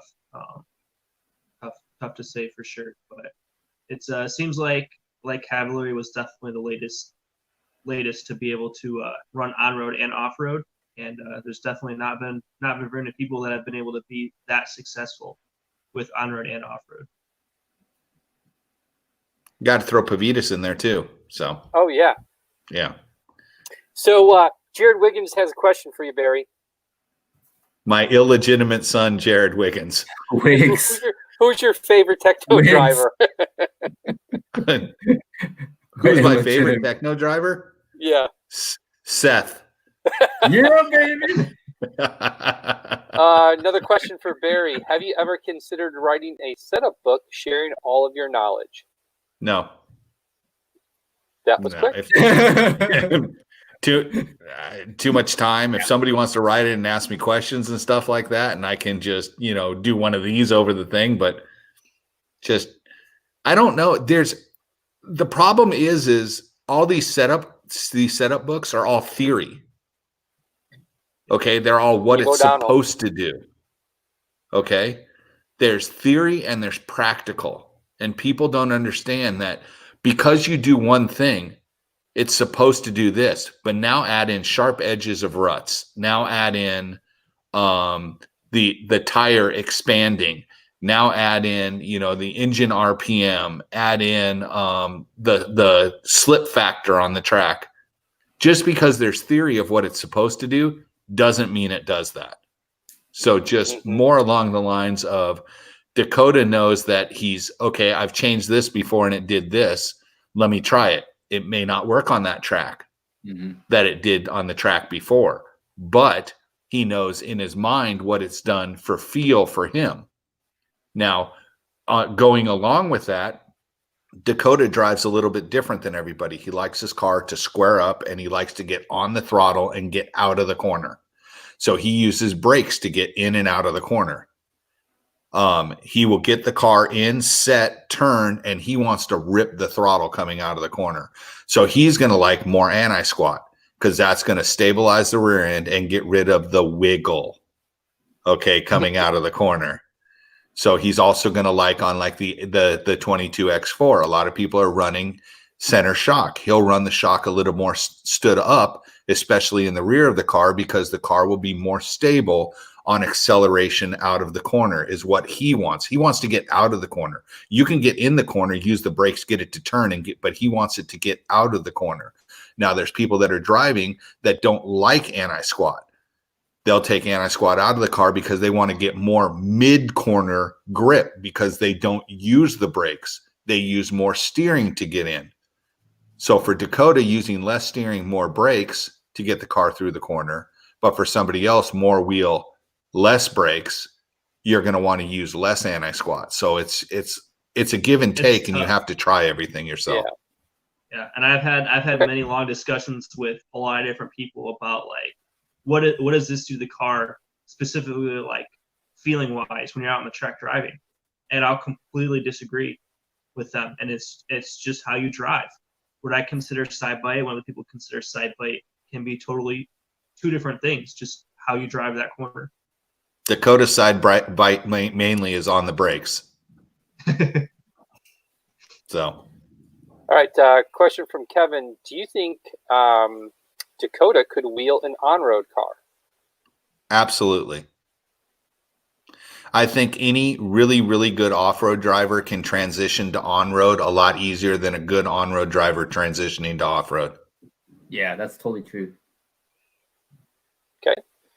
Jay Bless asks, how often does Dakota practice? Really, honestly, just depends. Sometimes, like in the off season, it'll easily be 3-4 days a week.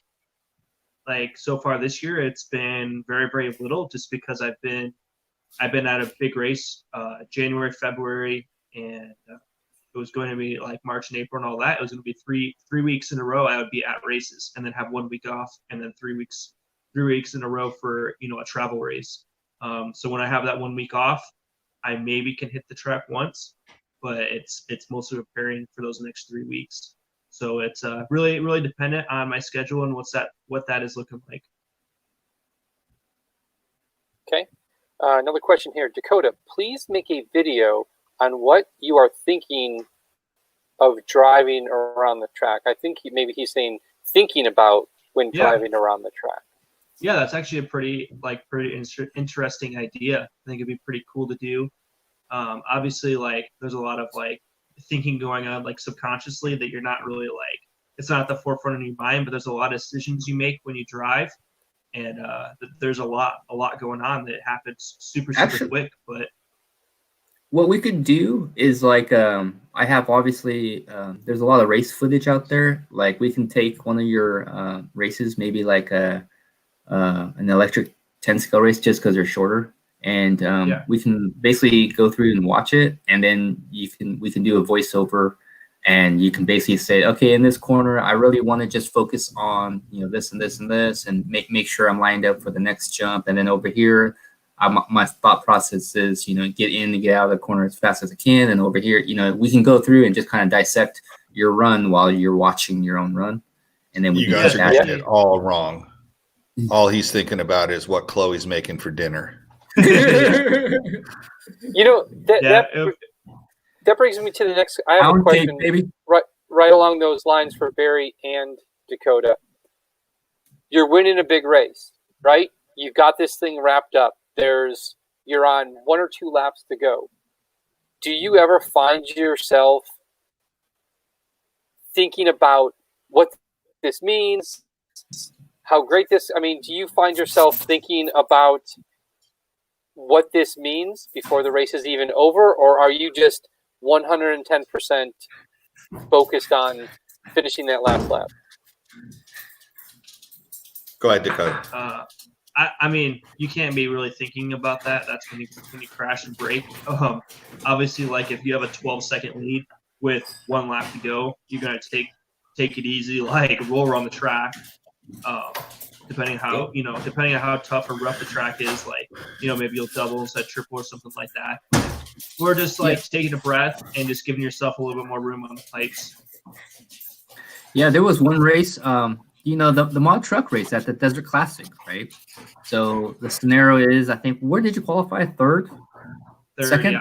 Yeah. So qualifies third. We get the tires right finally for the main, and it's a 10-minute main.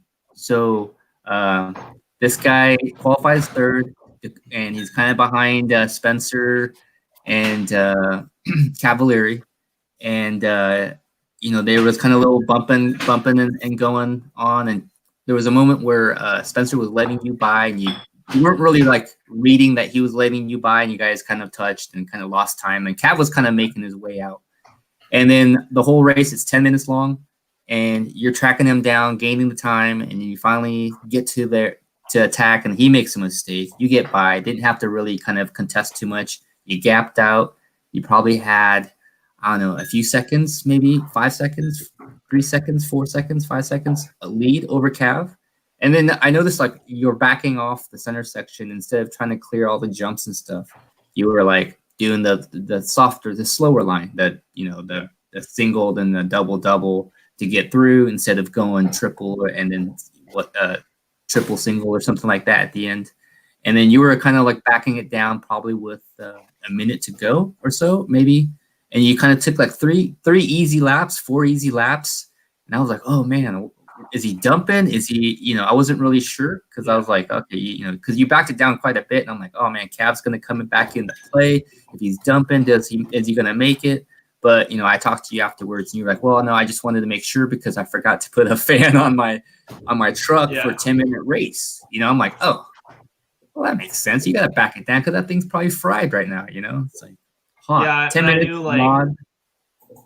Yeah, especially on such high grip like that, there's a lot of heat.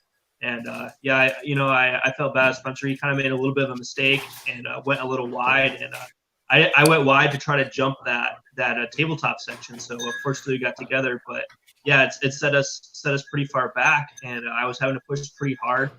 We don't normally do 10-minute mains. So, I figured I'd be fine with the battery and the motor and all that. But, it's always nice to be able to have that opportunity to play it safe. And it doesn't hurt anything. I had a good gap and was able to manage that gap, kind of keep an eye on where Cav was at and know that he wasn't really making up a ton of time, even though I kind of backed down a little bit. So that was really good. And, when you have the opportunity to do that, like, you might as well take it. Like, it'd be silly not to.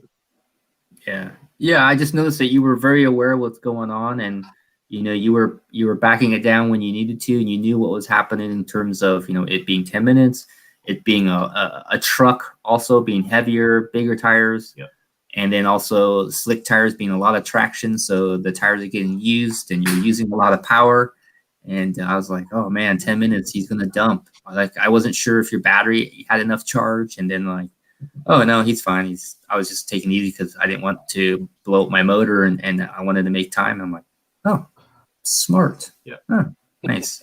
Yeah, and it's just kind of a mindset you get. And I remember we were at me and Frank were at the TLR Cup at RC Excitement, which is a pretty small indoor track, but we ran 8-minute main for 4-wheel, and I had the thin Trinity RevTech battery in there. So I was like, man, like, this is probably gonna be pretty close. Like, that's quite a long time to run 4-wheel for. So I calculated out in like the second and third qualifier just to kind of keep an eye on it. It was like, man, it's gonna be really tight. Like, I'm probably not gonna make it. So went ran the 8-minute main, and I was conscious of that. Brakes are definitely a big factor in millenniums and stuff. So easier on the brakes, easier on how I was pulling the throttle and everything like that. And you go back and look at the lap times, and it was actually like, pretty comparable to what I was running qualifying. But I think in the 8-minute main, I didn't even use 3,000 milliamps. Wow. So it's you just adjusted for the situation. Yeah, and like I said, you don't know exactly. I mean, it's hard to tell. You don't have like a milliamp checker on your throttle as you're pulling it. So you're kind of guessing. And like I said, if you can play it safe, then it's better too. Got a question for Barry. Barry, someone told me that you and Mike Reedy are originally from Iowa. Yeah. Really? Well, I wouldn't say originally. Mike is originally from Iowa. Yes. I was born in Colorado, then moved to Pella, Iowa, but then moved to California when I was like 4 years old. So. Gotcha. But okay, another question for Barry. Which engine is more difficult to tune well, on-road or off-road? For me, hey, Skip. I love Skip. Skip's awesome. For me, on-road was always an easy tune for me. The biggest thing with on-road is make sure your clutch is right, because of the Syntex clutch. I always seem to get my tune pretty darn close. Off-road, I won't say I struggle, but my stuff's not slow. I'll tell you that much. But it does get hot. So, and it idles a little weird, and I got to keep it running sometimes. So I just, say, Dakota, here, tune this thing. And he's really good. I mean, we've gone out and like he's bench tuned it, and we've gone on the track because you know that these big races, like you come out of the pit and you have one lap. Yeah, like you get it as close as you got. Yeah. And if you come into the pit lane, you see some guys that like cut half the track and try to pull it into pit lane and be like, lean it out or richen it or whatever. But if your stuff's not ready to go first lap in off-road, and Dakota's really good at getting the engine tuned. So, but for me, the question was to me, I would say it's more difficult, definitely for me, an off-road engine. But luckily we have some good engine guys between him and Anthony Westergaard, and even Dunford is good at getting the engines close. Okay. Trevor asks, without hearing lap times or being able to see your lap times, how do you control your pace during the race? Yeah, it's sometimes it's really hard for whatever reason. Sometimes on certain tracks, like when you do have the lap times on, it'll be like all over the place. Sometimes you're like, man, like I don't know what I'm doing different. Like it feels the same. So certain tracks, for whatever reason, it's definitely a lot harder to tell than other tracks. But I would say just practice, especially like at the top level. Like we're pretty much for the most part like all out. Like it's there's not a huge gap there. So like everyone's giving it everything they have, and it's just finding that. It's mostly about finding what pace you can drive at without crashing, but being like right on that limit. And that's as fast as you can go. So like at the end of the day, like the pace is what it is. Like you can work on it, but you can only go as fast as you can go without crashing. So just trying to find that fine line there, which is definitely a challenge, not easy, but that's the goal. And then you look at the lap times, you're like, all right, this is what I need to work on. This is where I need to work on the car, the setup, things like that. You make that decision, and you go out there and you drive at the limit of the car, you drive at the limit yourself, and you see where you end up. Okay. Scott Wolf has a question for Barry. Please ask him and tell him it's from me. So this is from Scott Wolf. I just got my new four-wheel drive kit. I'm so excited too. Built it. If I'm running mostly Clay Tracks 13.5 Expert, do you suggest the center diff or the slipper, and why? The really center diff one. Yeah, I think we discussed it a little earlier. You might not have seen it. The center diff definitely. On clay track, it just makes the car drive better. It bleeds the power better. It's just, even with 13.5, I've gone back and forth at OCRC, and Matt Willoughby has as well. And it's just lap times are better with, even, on slick tires. It's better with the center diff. Okay. From Dale Best, has Dakota ever thought about offering a driver's school or off-road? For off-road? I actually have seriously thought about it, and I would love to do it. I think it's super cool, super fun, and I learn from people, and I love to give some of that knowledge back. But unfortunately, there's just not really time. I got a lot of time right now, but unfortunately, I can't really do much of a driving school right now. So it's just hard with all the races. And like when I do have time off, and maybe a little bit in November, a little bit of time in December, it's kind of time to spend a little bit more time at home. It's time to get ready for the new year, and just do some testing and things that I had on my notebook and my list that I wanted to try and test that I didn't have time to. So I wish I had a little more time to, and maybe in the future, if I do, I will consider it. But right now, I just don't really have the ability to with the time. Maybe at a couple of the TLR races, the series races, do a little track walk, maybe a little driver thing. Something to think about, Thomas. Mm-hmm. Yeah, normally at the TLR Cups, I do a track walk, and then we'll do me and Frank will do like a tune. He does a lot of like the work on the cars and how to build shocks and things like that. And then I'll kind of tune in on setup or just kind of any questions you guys have. So it's a pretty cool gig that the TLR Cup is, and definitely helps out the locals, and gives a lot of knowledge out.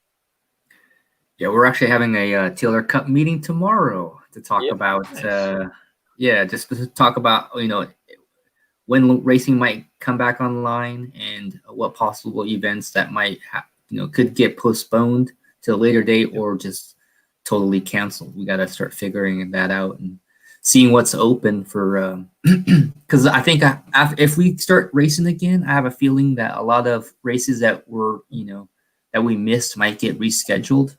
So it might be kind of a hectic, like, last half of this year, just because there's going to be a lot of makeup races. It's going to be a lot of, people, we don't know, like, how quickly we can even get back into it, even if they open, like, say at the end of April, everybody can start, functioning normally. Like, I think there's still going to be a lot of people kind of sitting, just waiting to make sure everything's cool. So that's the main thing I'm afraid of, is they're going to stack race upon race upon race upon race, because all these promoters want to make their money, that big dollar that they made, all these other years. And I mean, a couple of these guys, live off of some of that stuff. And that's the thing that I'm afraid of, is you're going to have, just a big race after a big race after a big race after a big race. And it's just going to not be possible for everybody to go to every single race. Yeah. So we asked this question we asked this question to Dakota last weekend. Do you think there's too many big races, and that it's getting out of control, and that it's hurting the local scene? Yes. I don't know how else to answer that other than say, yes, there are too many big races. I mean, I keep saying this, back in the day or whatever it was, I mean, you had 5-6 big races a year, and that was it that you went to. But then you supported your local club track, and you were there. And like I said, San Diego, we had 7 tracks, race 6 nights a week, and all the tracks were, they were full. Yeah. They had, I raced at Lakeside RC, where the track was probably, they were 8-second laps, 9-second laps. And that was with brush motors, it was tiny, but it was fun. And that's what we need to get back to. All these promoters and everything, let's just call it at the end of the year, let's just call it done. If we do the nationals, we do the nationals. That's cool. But, all these local tracks and everything, let's give them a break. Let's get back to club racing. Yeah. Let's just let's club race for the rest of the year and make sure that all these hobby shops and tracks we have, they can support. We flood them with drivers, and let's just get them back up on their feet, and then let's worry about going to these big, throw up tent races. Yeah. We lost in the last year and a half. We've lost 3 tracks in Illinois. 3 great tracks in Illinois. It wasn't like it was some little rinky-dink track. I mean, Leisure Hours. I mean, you've been there, Barry. I mean, That place was phenomenal. Closed doors. But why did they close, though? I thought they sold, like they basically said, well, we're done. Somebody's going to buy this. We're selling it. And then I think it's multiple reasons. I think one of the reasons was Scott was just done. I mean, At the end of the day, he's been doing it for 40 years. I mean, he's been around a long, long time doing it. And then it's just changing because, we sit here and we talk about these nitro races and everything. I remember because Leisure Hours, when they built their new facility, they built the indoor track specifically for nitro. You would go there on Sunday for a nitro race. I'm not kidding. You would have 225 entries on just a regular Sunday race because nitro was so big.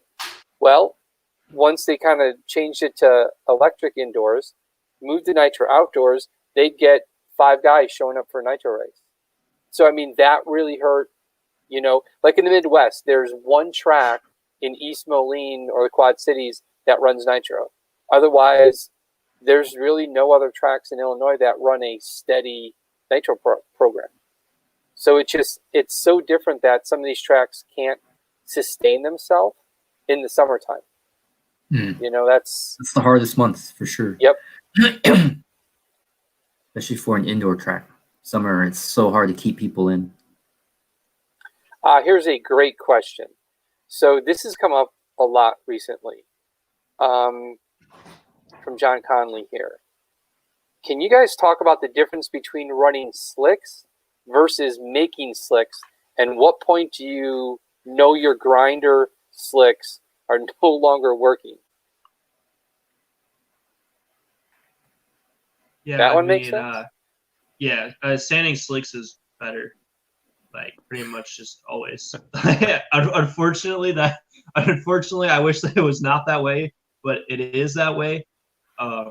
They just make more grip and they're faster. So that's what pretty much everyone does. It's definitely a lot more work, but it's noticeably different. There's nothing wrong with like pre-made slicks or anything like that. They just the carcass design is a little bit different than what you get when you sand down slicks from treads, and it's just not quite as good.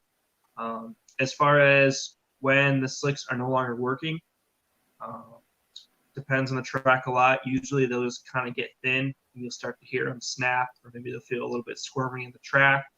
Maybe the foam breaks down first, or something like that. But just kind of got to keep an eye on that. Maybe ask some locals what their preferred method is to sand the slicks down, see how long they're generally getting on a set of tires, and just kind of keep that in mind.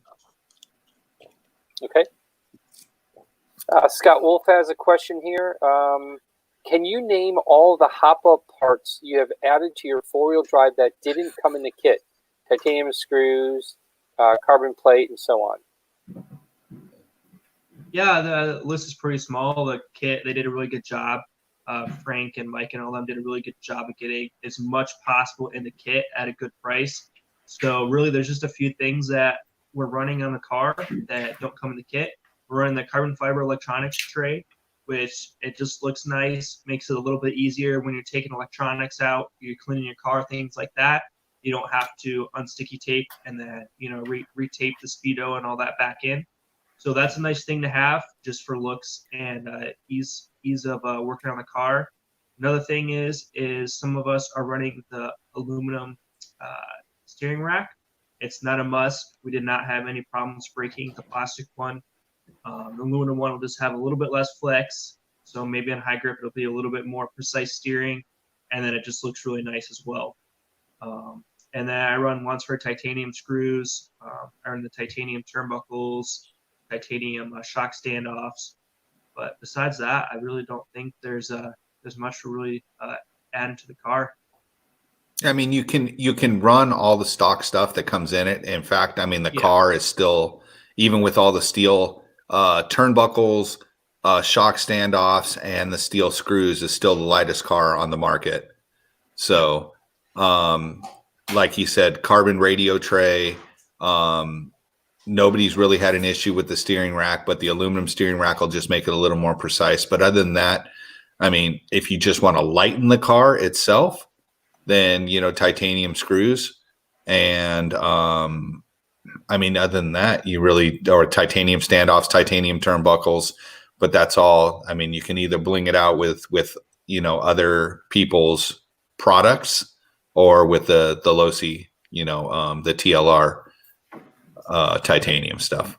Yeah, which they have titanium turnbuckles and standoffs for it.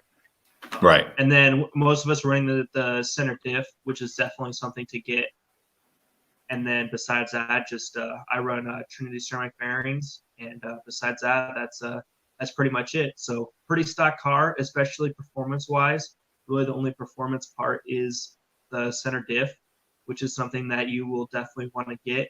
And then the aluminum steering rack really should be probably a noticeable difference, but just maybe a little bit less flex on high grip tracks. Okay. Chris has a good question, because this one actually confuses me sometimes.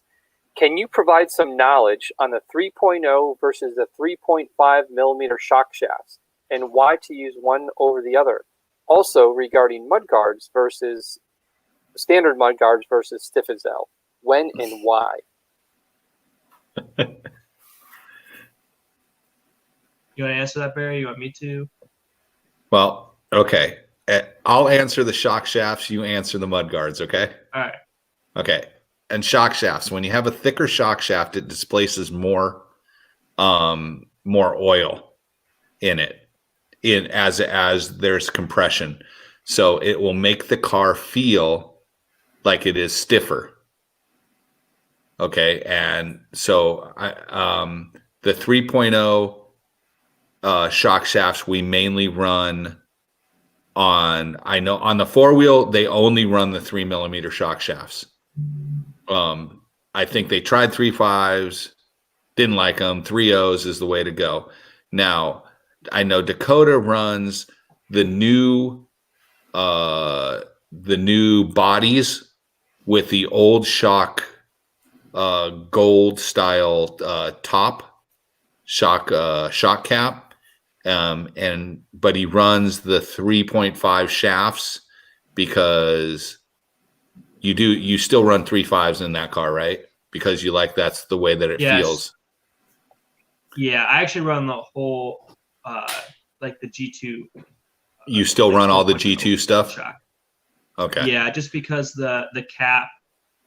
With the new shocks, they made the bodies longer and the cap shorter, so you can't just change the cap. But we're going to be doing some testing here, figuring out the different cap and things like that, and figure all that stuff out.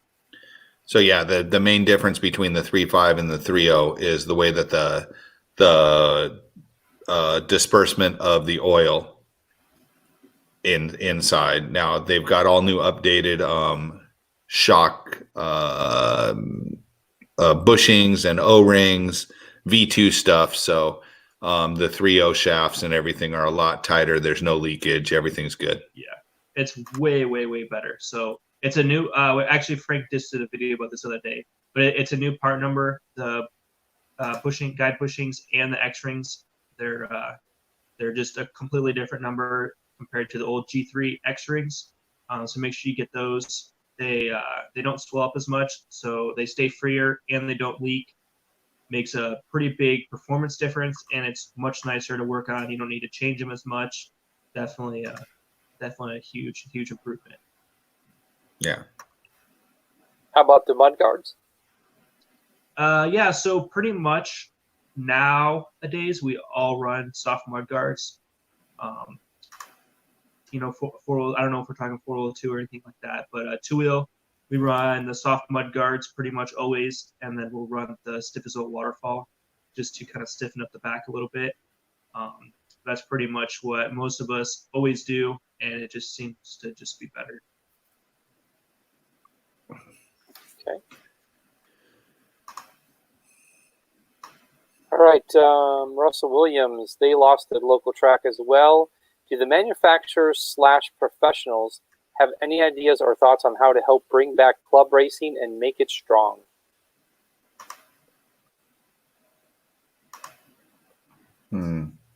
That's a tough question. The $1 million question. That is the $1 million question. But I mean, it's tough. That's a tough situation to even, try to, because there are some really great club programs out there. Mm-hmm. And I mean, even your stepdad's track had a really good. I mean, not your stepdad, your father-in-law's track. Sorry, Dakota. He had a really good program, club racers, didn't he? Yeah, it's just it's hard. Like now, I mean, it seems like nowadays, like a lot of the locals aren't really interested in helping out as much, and the tracks are never really it's usually not a huge business to begin with. So a lot of the tracks they do it for the love of the sport. Obviously, if you have a big hobby shop, that really helps out with sales. But as far as tracks go, they're there for enjoyment, and they're there because the people that run them love RC and they enjoy the hobby sport that we're in. So it's really up to the drivers to come there, support them when they're changing the track. If you have time, go there, help them out, help them change it. It's not easy. It's a lot of work. And just supporting them locally, it's obviously hard. People want to go to big races. It's fun. It's cool to be able to travel, take some time off work, stay up late, hang out with your buddies, and do some racing and just have a good time.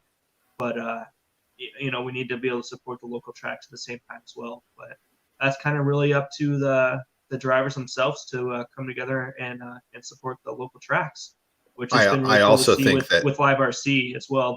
All the support they've gotten with that. I also think that if there's multiple tracks in an area, let's say within a half hour of each other, driving wise, they need to work together, not race on the same night, not take each other's customers, work together, maybe make a series race between the two tracks, battle of the city or whatever. I mean, tracks need to work together. And even if it's let's say, OCRC and SDRC and things like that, I mean, you see it a lot where, if somebody's having a race, they would promote the other track and so on and such forth. And I think that's the good thing. But right now, I mean, I think all tracks should let rookie racers race for free. I think that brings in, or at least just say, let's say $5 racing. If everybody else is paying $15, $20, whatever you need to pay, your overhead for the day, it might even be $7. If you work it out that if I get $7 ahead, I'll break even for the day or whatever, then it's $7 for the rookie driver. And then everybody else pays, because I think all these tracks that are giving, okay, we're going to sponsor you and we're going to give you free track time to all these pros and everything. Even if they paid, they just turn their receipt in. Why not just pay and support your local track instead of getting everything for free? Yeah. Yep. So. Yeah. All right. A couple more questions here, and then we're going on 2.5 hours here. So we passed it. Why do you think a steel chassis hasn't been developed, flex tuning, for high grip carpet or turf racing? Would seem like a better way to lower your center of gravity without needing to rely on as many brass weights. Wow, Tunnerman. Oakley. Yeah. Oakley's coming out with a new chassis, it looks like.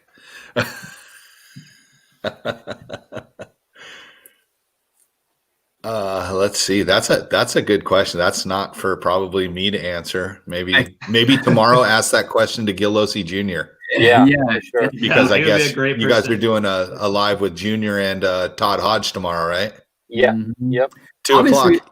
Yeah, obviously in four wheel you don't really need more weight. We're trying to find ways to take weight out of four wheel minimum to get closer to minimum weight. But in two wheel, it seems like the minimum weight's kind of easy to hit, and then we're adding weight back in. So, and it seems like the drivability with two wheel, especially in mod, the heavier the car, the easier the drive. I know in on-road they went to 12 scale chassis. They went to titanium. Yeah, there's definitely different material. And for a while, Felix from Serpent, he sent us a magnesium chassis once. Test and run, different material. He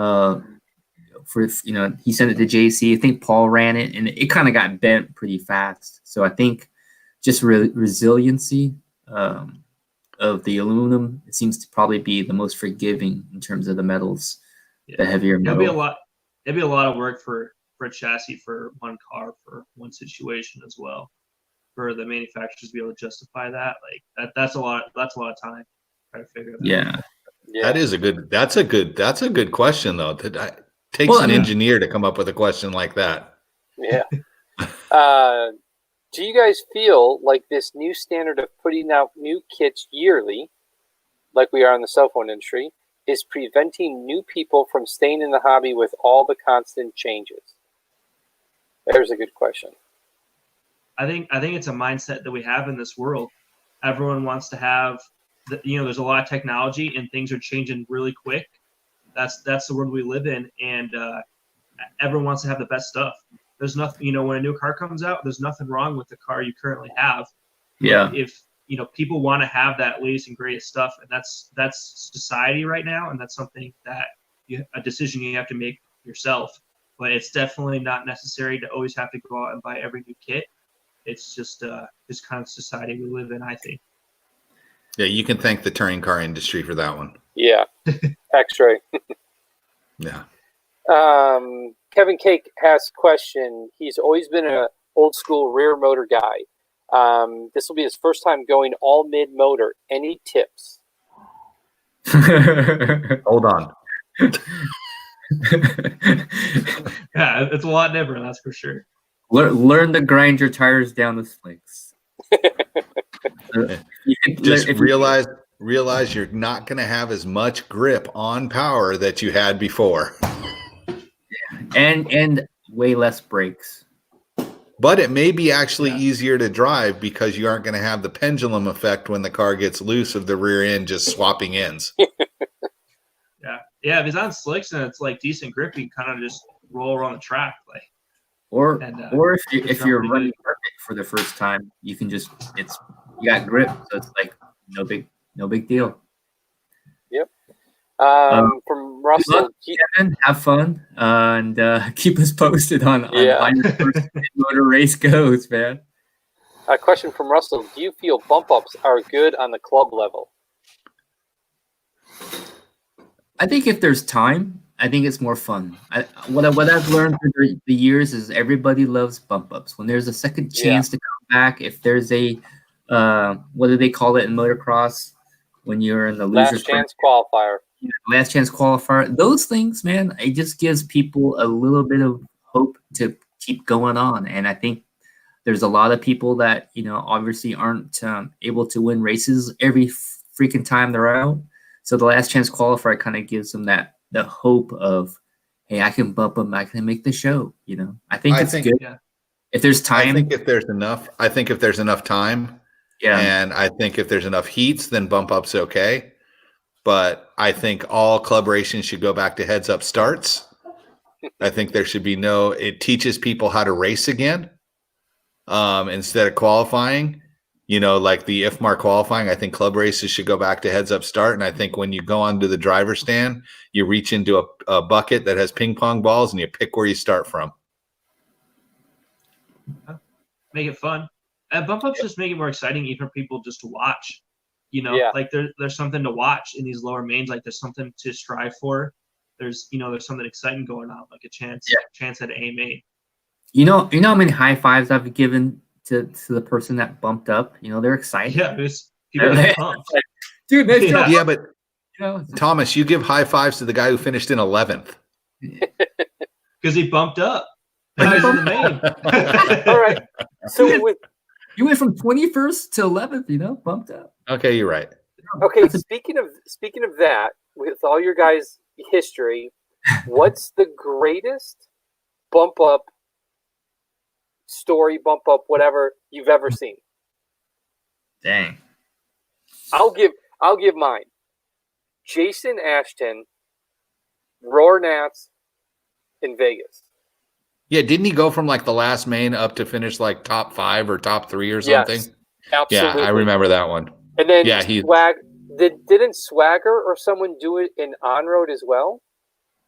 I don't remember, but I don't remember, but I do remember the Ashton story. It was he went from like not dead last, broke every single main or every single qualifier, was in there and ran like 3.5 hours straight or something like that. Yeah, it was somebody amazing. did that at Leisure Hours Nationals. I think it was like Jesse Roberts or Travis Amescu or something. They had problems in qualifying and they bumped from the last main up to the main, were like competitive for the win, I think. Yeah. Talk about some track time. Yeah. Question from Christopher. What about using stand-up trans in loose conditions in a 5.0 two-wheel drive? Wouldn't that be easier to drive and more consistent? For loose tracks, for a looser low grip track, for sure over a typical lay-down transmission car. But I think in the end, it's also just all about the lap time, man. Like whatever you can get away with, that's what you're running. It'll be easy Dakota to drive. at the Worlds. Didn't you guys try, or did Reno try, or was it you and it just wasn't there, and you went back to the standard mid-motor car? And I don't think we did, but we actually. So me and Frank, this probably would have been 4.0. We had a TLR Cup at more of the outdoor track, and it was pretty low. It was pretty low grip, and Frank was running stand up. I was running lay down. He's like, man, my car's awesome. It's so easy to drive. We did the test, and my car was pretty hard to drive. Not a lot of grip, but it was like half a second faster lap. It just carries, like lay down just carries more corner speed. So if you can run lay down and you can have fun and you can enjoy it, it's probably quicker. If it's not fun, it's not something that you're able to get on the track with very well, then I would go stand up. It's going to be a lot easier to drive. You're going to have more grip, and then you'll have more fun. Okay. Question from Russell for Barry. Do you think Cleveland will ever come back as strong as the Snowbirds? Oh, well, I mean, I hope so. Now with Scotty and Paul taking over there, I mean, that's a lot of experience. I mean, I don't think it will ever be what it was. I mean, my first experience ever at Cleveland was 1989. I went there, and this was back in the day where it was 2 classes. It was stock and modified, and it was only 12 scale there. There were 510 entries. Wow. 51 heats. Wow. Of 12 scale. Of 12 scale only. 8 minutes. So your question, will it ever come back and be as strong as the Birds? I don't think so. I mean, they tried running oval to bring it back there. They've tried everything. I mean, it's in a different location now, but I'll tell you what, with Scotty being involved and Lemieux behind it with motive, I think you're going to see it become stronger and stronger. But I think the Birds has a very, very good following now, and I think they took over for the race to go to at the start of the year, and I think Scotty's IIC at the end of the year. So it's Cleveland was the place to be, though, on Thanksgiving. I'll tell you that much. Yep. Okay. Scott Wolf has a good question here. Are these live shows going on every day? What is the schedule? All right. So this little deal that we've got going here where Thomas and Dakota will be interviewing a guest host, that will be every Thursday night at 7 p.m. Central Standard Time. So every Thursday night until further notice, we will be doing this live show here with different people. I know we definitely want to bring Todd Hodge on here. We thought about bringing Brandon Rohde on here, some other guys inside the industry. So this will be every Thursday. Frank has been doing a bunch of lives this week, and that's basically for the 22X4 build. So those aren't a regular type thing. Those are just his build videos that he's been doing live. So hopefully we can keep, doing some more of those, because I know people really, enjoy watching his videos and they're always learning something on them. So, but that's kind of the only thing that's really scheduled in stone is this show every Thursday night at 7 o'clock Central Standard Time. I think a good person you should get on here is Nick from Spectrum also. Yeah, we should have Nikki on here. Yeah. He could just, oh, wait, no, he can't. I was going to say, he could just come over. I'm like, oh, that's right, he can't. He's a really good guy, and he's knowledgeable. He's been around the industry for a while. Yes, he has. He's a genuine dude. I mean, I like Nick. He's a great guy, and Thomas will get to know him quite well, because we'll all go racing together here hopefully soon. But, yeah, we got another project working on this stuff too. I have a question here from my girlfriend Mindy. She's like, "Is this going to last 3 hours, or are we going to cut it short?" I don't know if my batteries are going to make it that long. Yeah, my computer's about to die. My phone's about to die. My gimbal's on its last leg. I haven't even eaten dinner yet. That's why I was like, an hour ago, I was like, "Hey man, we're cutting it down. What's the last questions?" And then Scott jumps back on. We're like, "Oh, okay, I guess we're going." Well, it's funny because I went for a bike ride. Thomas, we could ride 6 feet apart if you want to go ride. No, dude, riding's fine. We're not touching each other, Yeah, and I got home and I timed it so I got home from my ride. I could put my dinner in the oven and have it done, ready to go by the time this started. So, nice. Lucky you. Yeah, well, the first one we almost made the 2 hour mark, so this one will almost make the 3 hour mark. We'll save it. I would say save it for next time, but that would be a long one. But I'm gonna be out of town that day. Yeah. What did Chloe make for dinner? That's the question. Yeah, I just had some. I ate before. Hey, is Chloe a good cook? Yes. Yeah. I Dude, don't know. Thomas, you don't understand. We were fed every single night. Chloe and Ashley Westergaard made food every night at DNC, and I mean it was good stuff. Awesome. That was pretty dialed. That was nice. Yeah. Airbnbs are the way to go. Yeah. That's it's better. dialed. Definitely. Sounds like a good time. Oh man. Yeah, I never thought about it, but Dakota's in Eastern time zone. We're in Central, and Barry's in the West. Oh man. We just need a mountain. Yeah. We don't have any of those here. So, well, all right. It seems like it's winding down. Thanks, guys, for having me on. I appreciate it. I think what you guys are doing are awesome. And to everybody else that's out there watching, stay safe, wear gloves, wear a mask if you're outside. This stuff's not going away anytime soon. It's serious. So, we may be on here to raise everybody's spirits, but everybody out there, you got to be safe. And we want to get back to the track. So listen to your governors and your mayors and the city people, and stay inside if you don't have anything essential you have to go get, because the more you stay home and the more you stay safe, the faster this is going to go away. Yep. Couldn't agree more. We do have one last question, which is from one of our local guys, Michael Mazer. So I got to ask this. Dakota, why did you stop wearing the yellow glasses indoors? So I had some they're kind of hunting glasses. Yellow. No, they're orangish yellow. They were golfing. They're actually golfing glasses. Golfing. You're supposed to be able to see the golf ball better when you're golfing. And it actually, indoor racing where it's dark, I still think that it is helpful. They were prescription. I usually just wear contacts now. It's just a lot easier. You don't have to take them on and off and keep switching them back and forth. I can't wear orange glasses all day long. It's too much. Everything's orange. Throws me for a loop. But I mean, maybe I could see it a couple races. busting them back out, and it would be beneficial. But most of the tracks now, with all the LED lights and stuff nowadays, it's a lot easier to see, and I don't think it's really necessary. But there's definitely a couple tracks that would benefit from that. I used to wear yellow lenses in Cleveland. Yep. Wow. Yeah. I know there's a lot.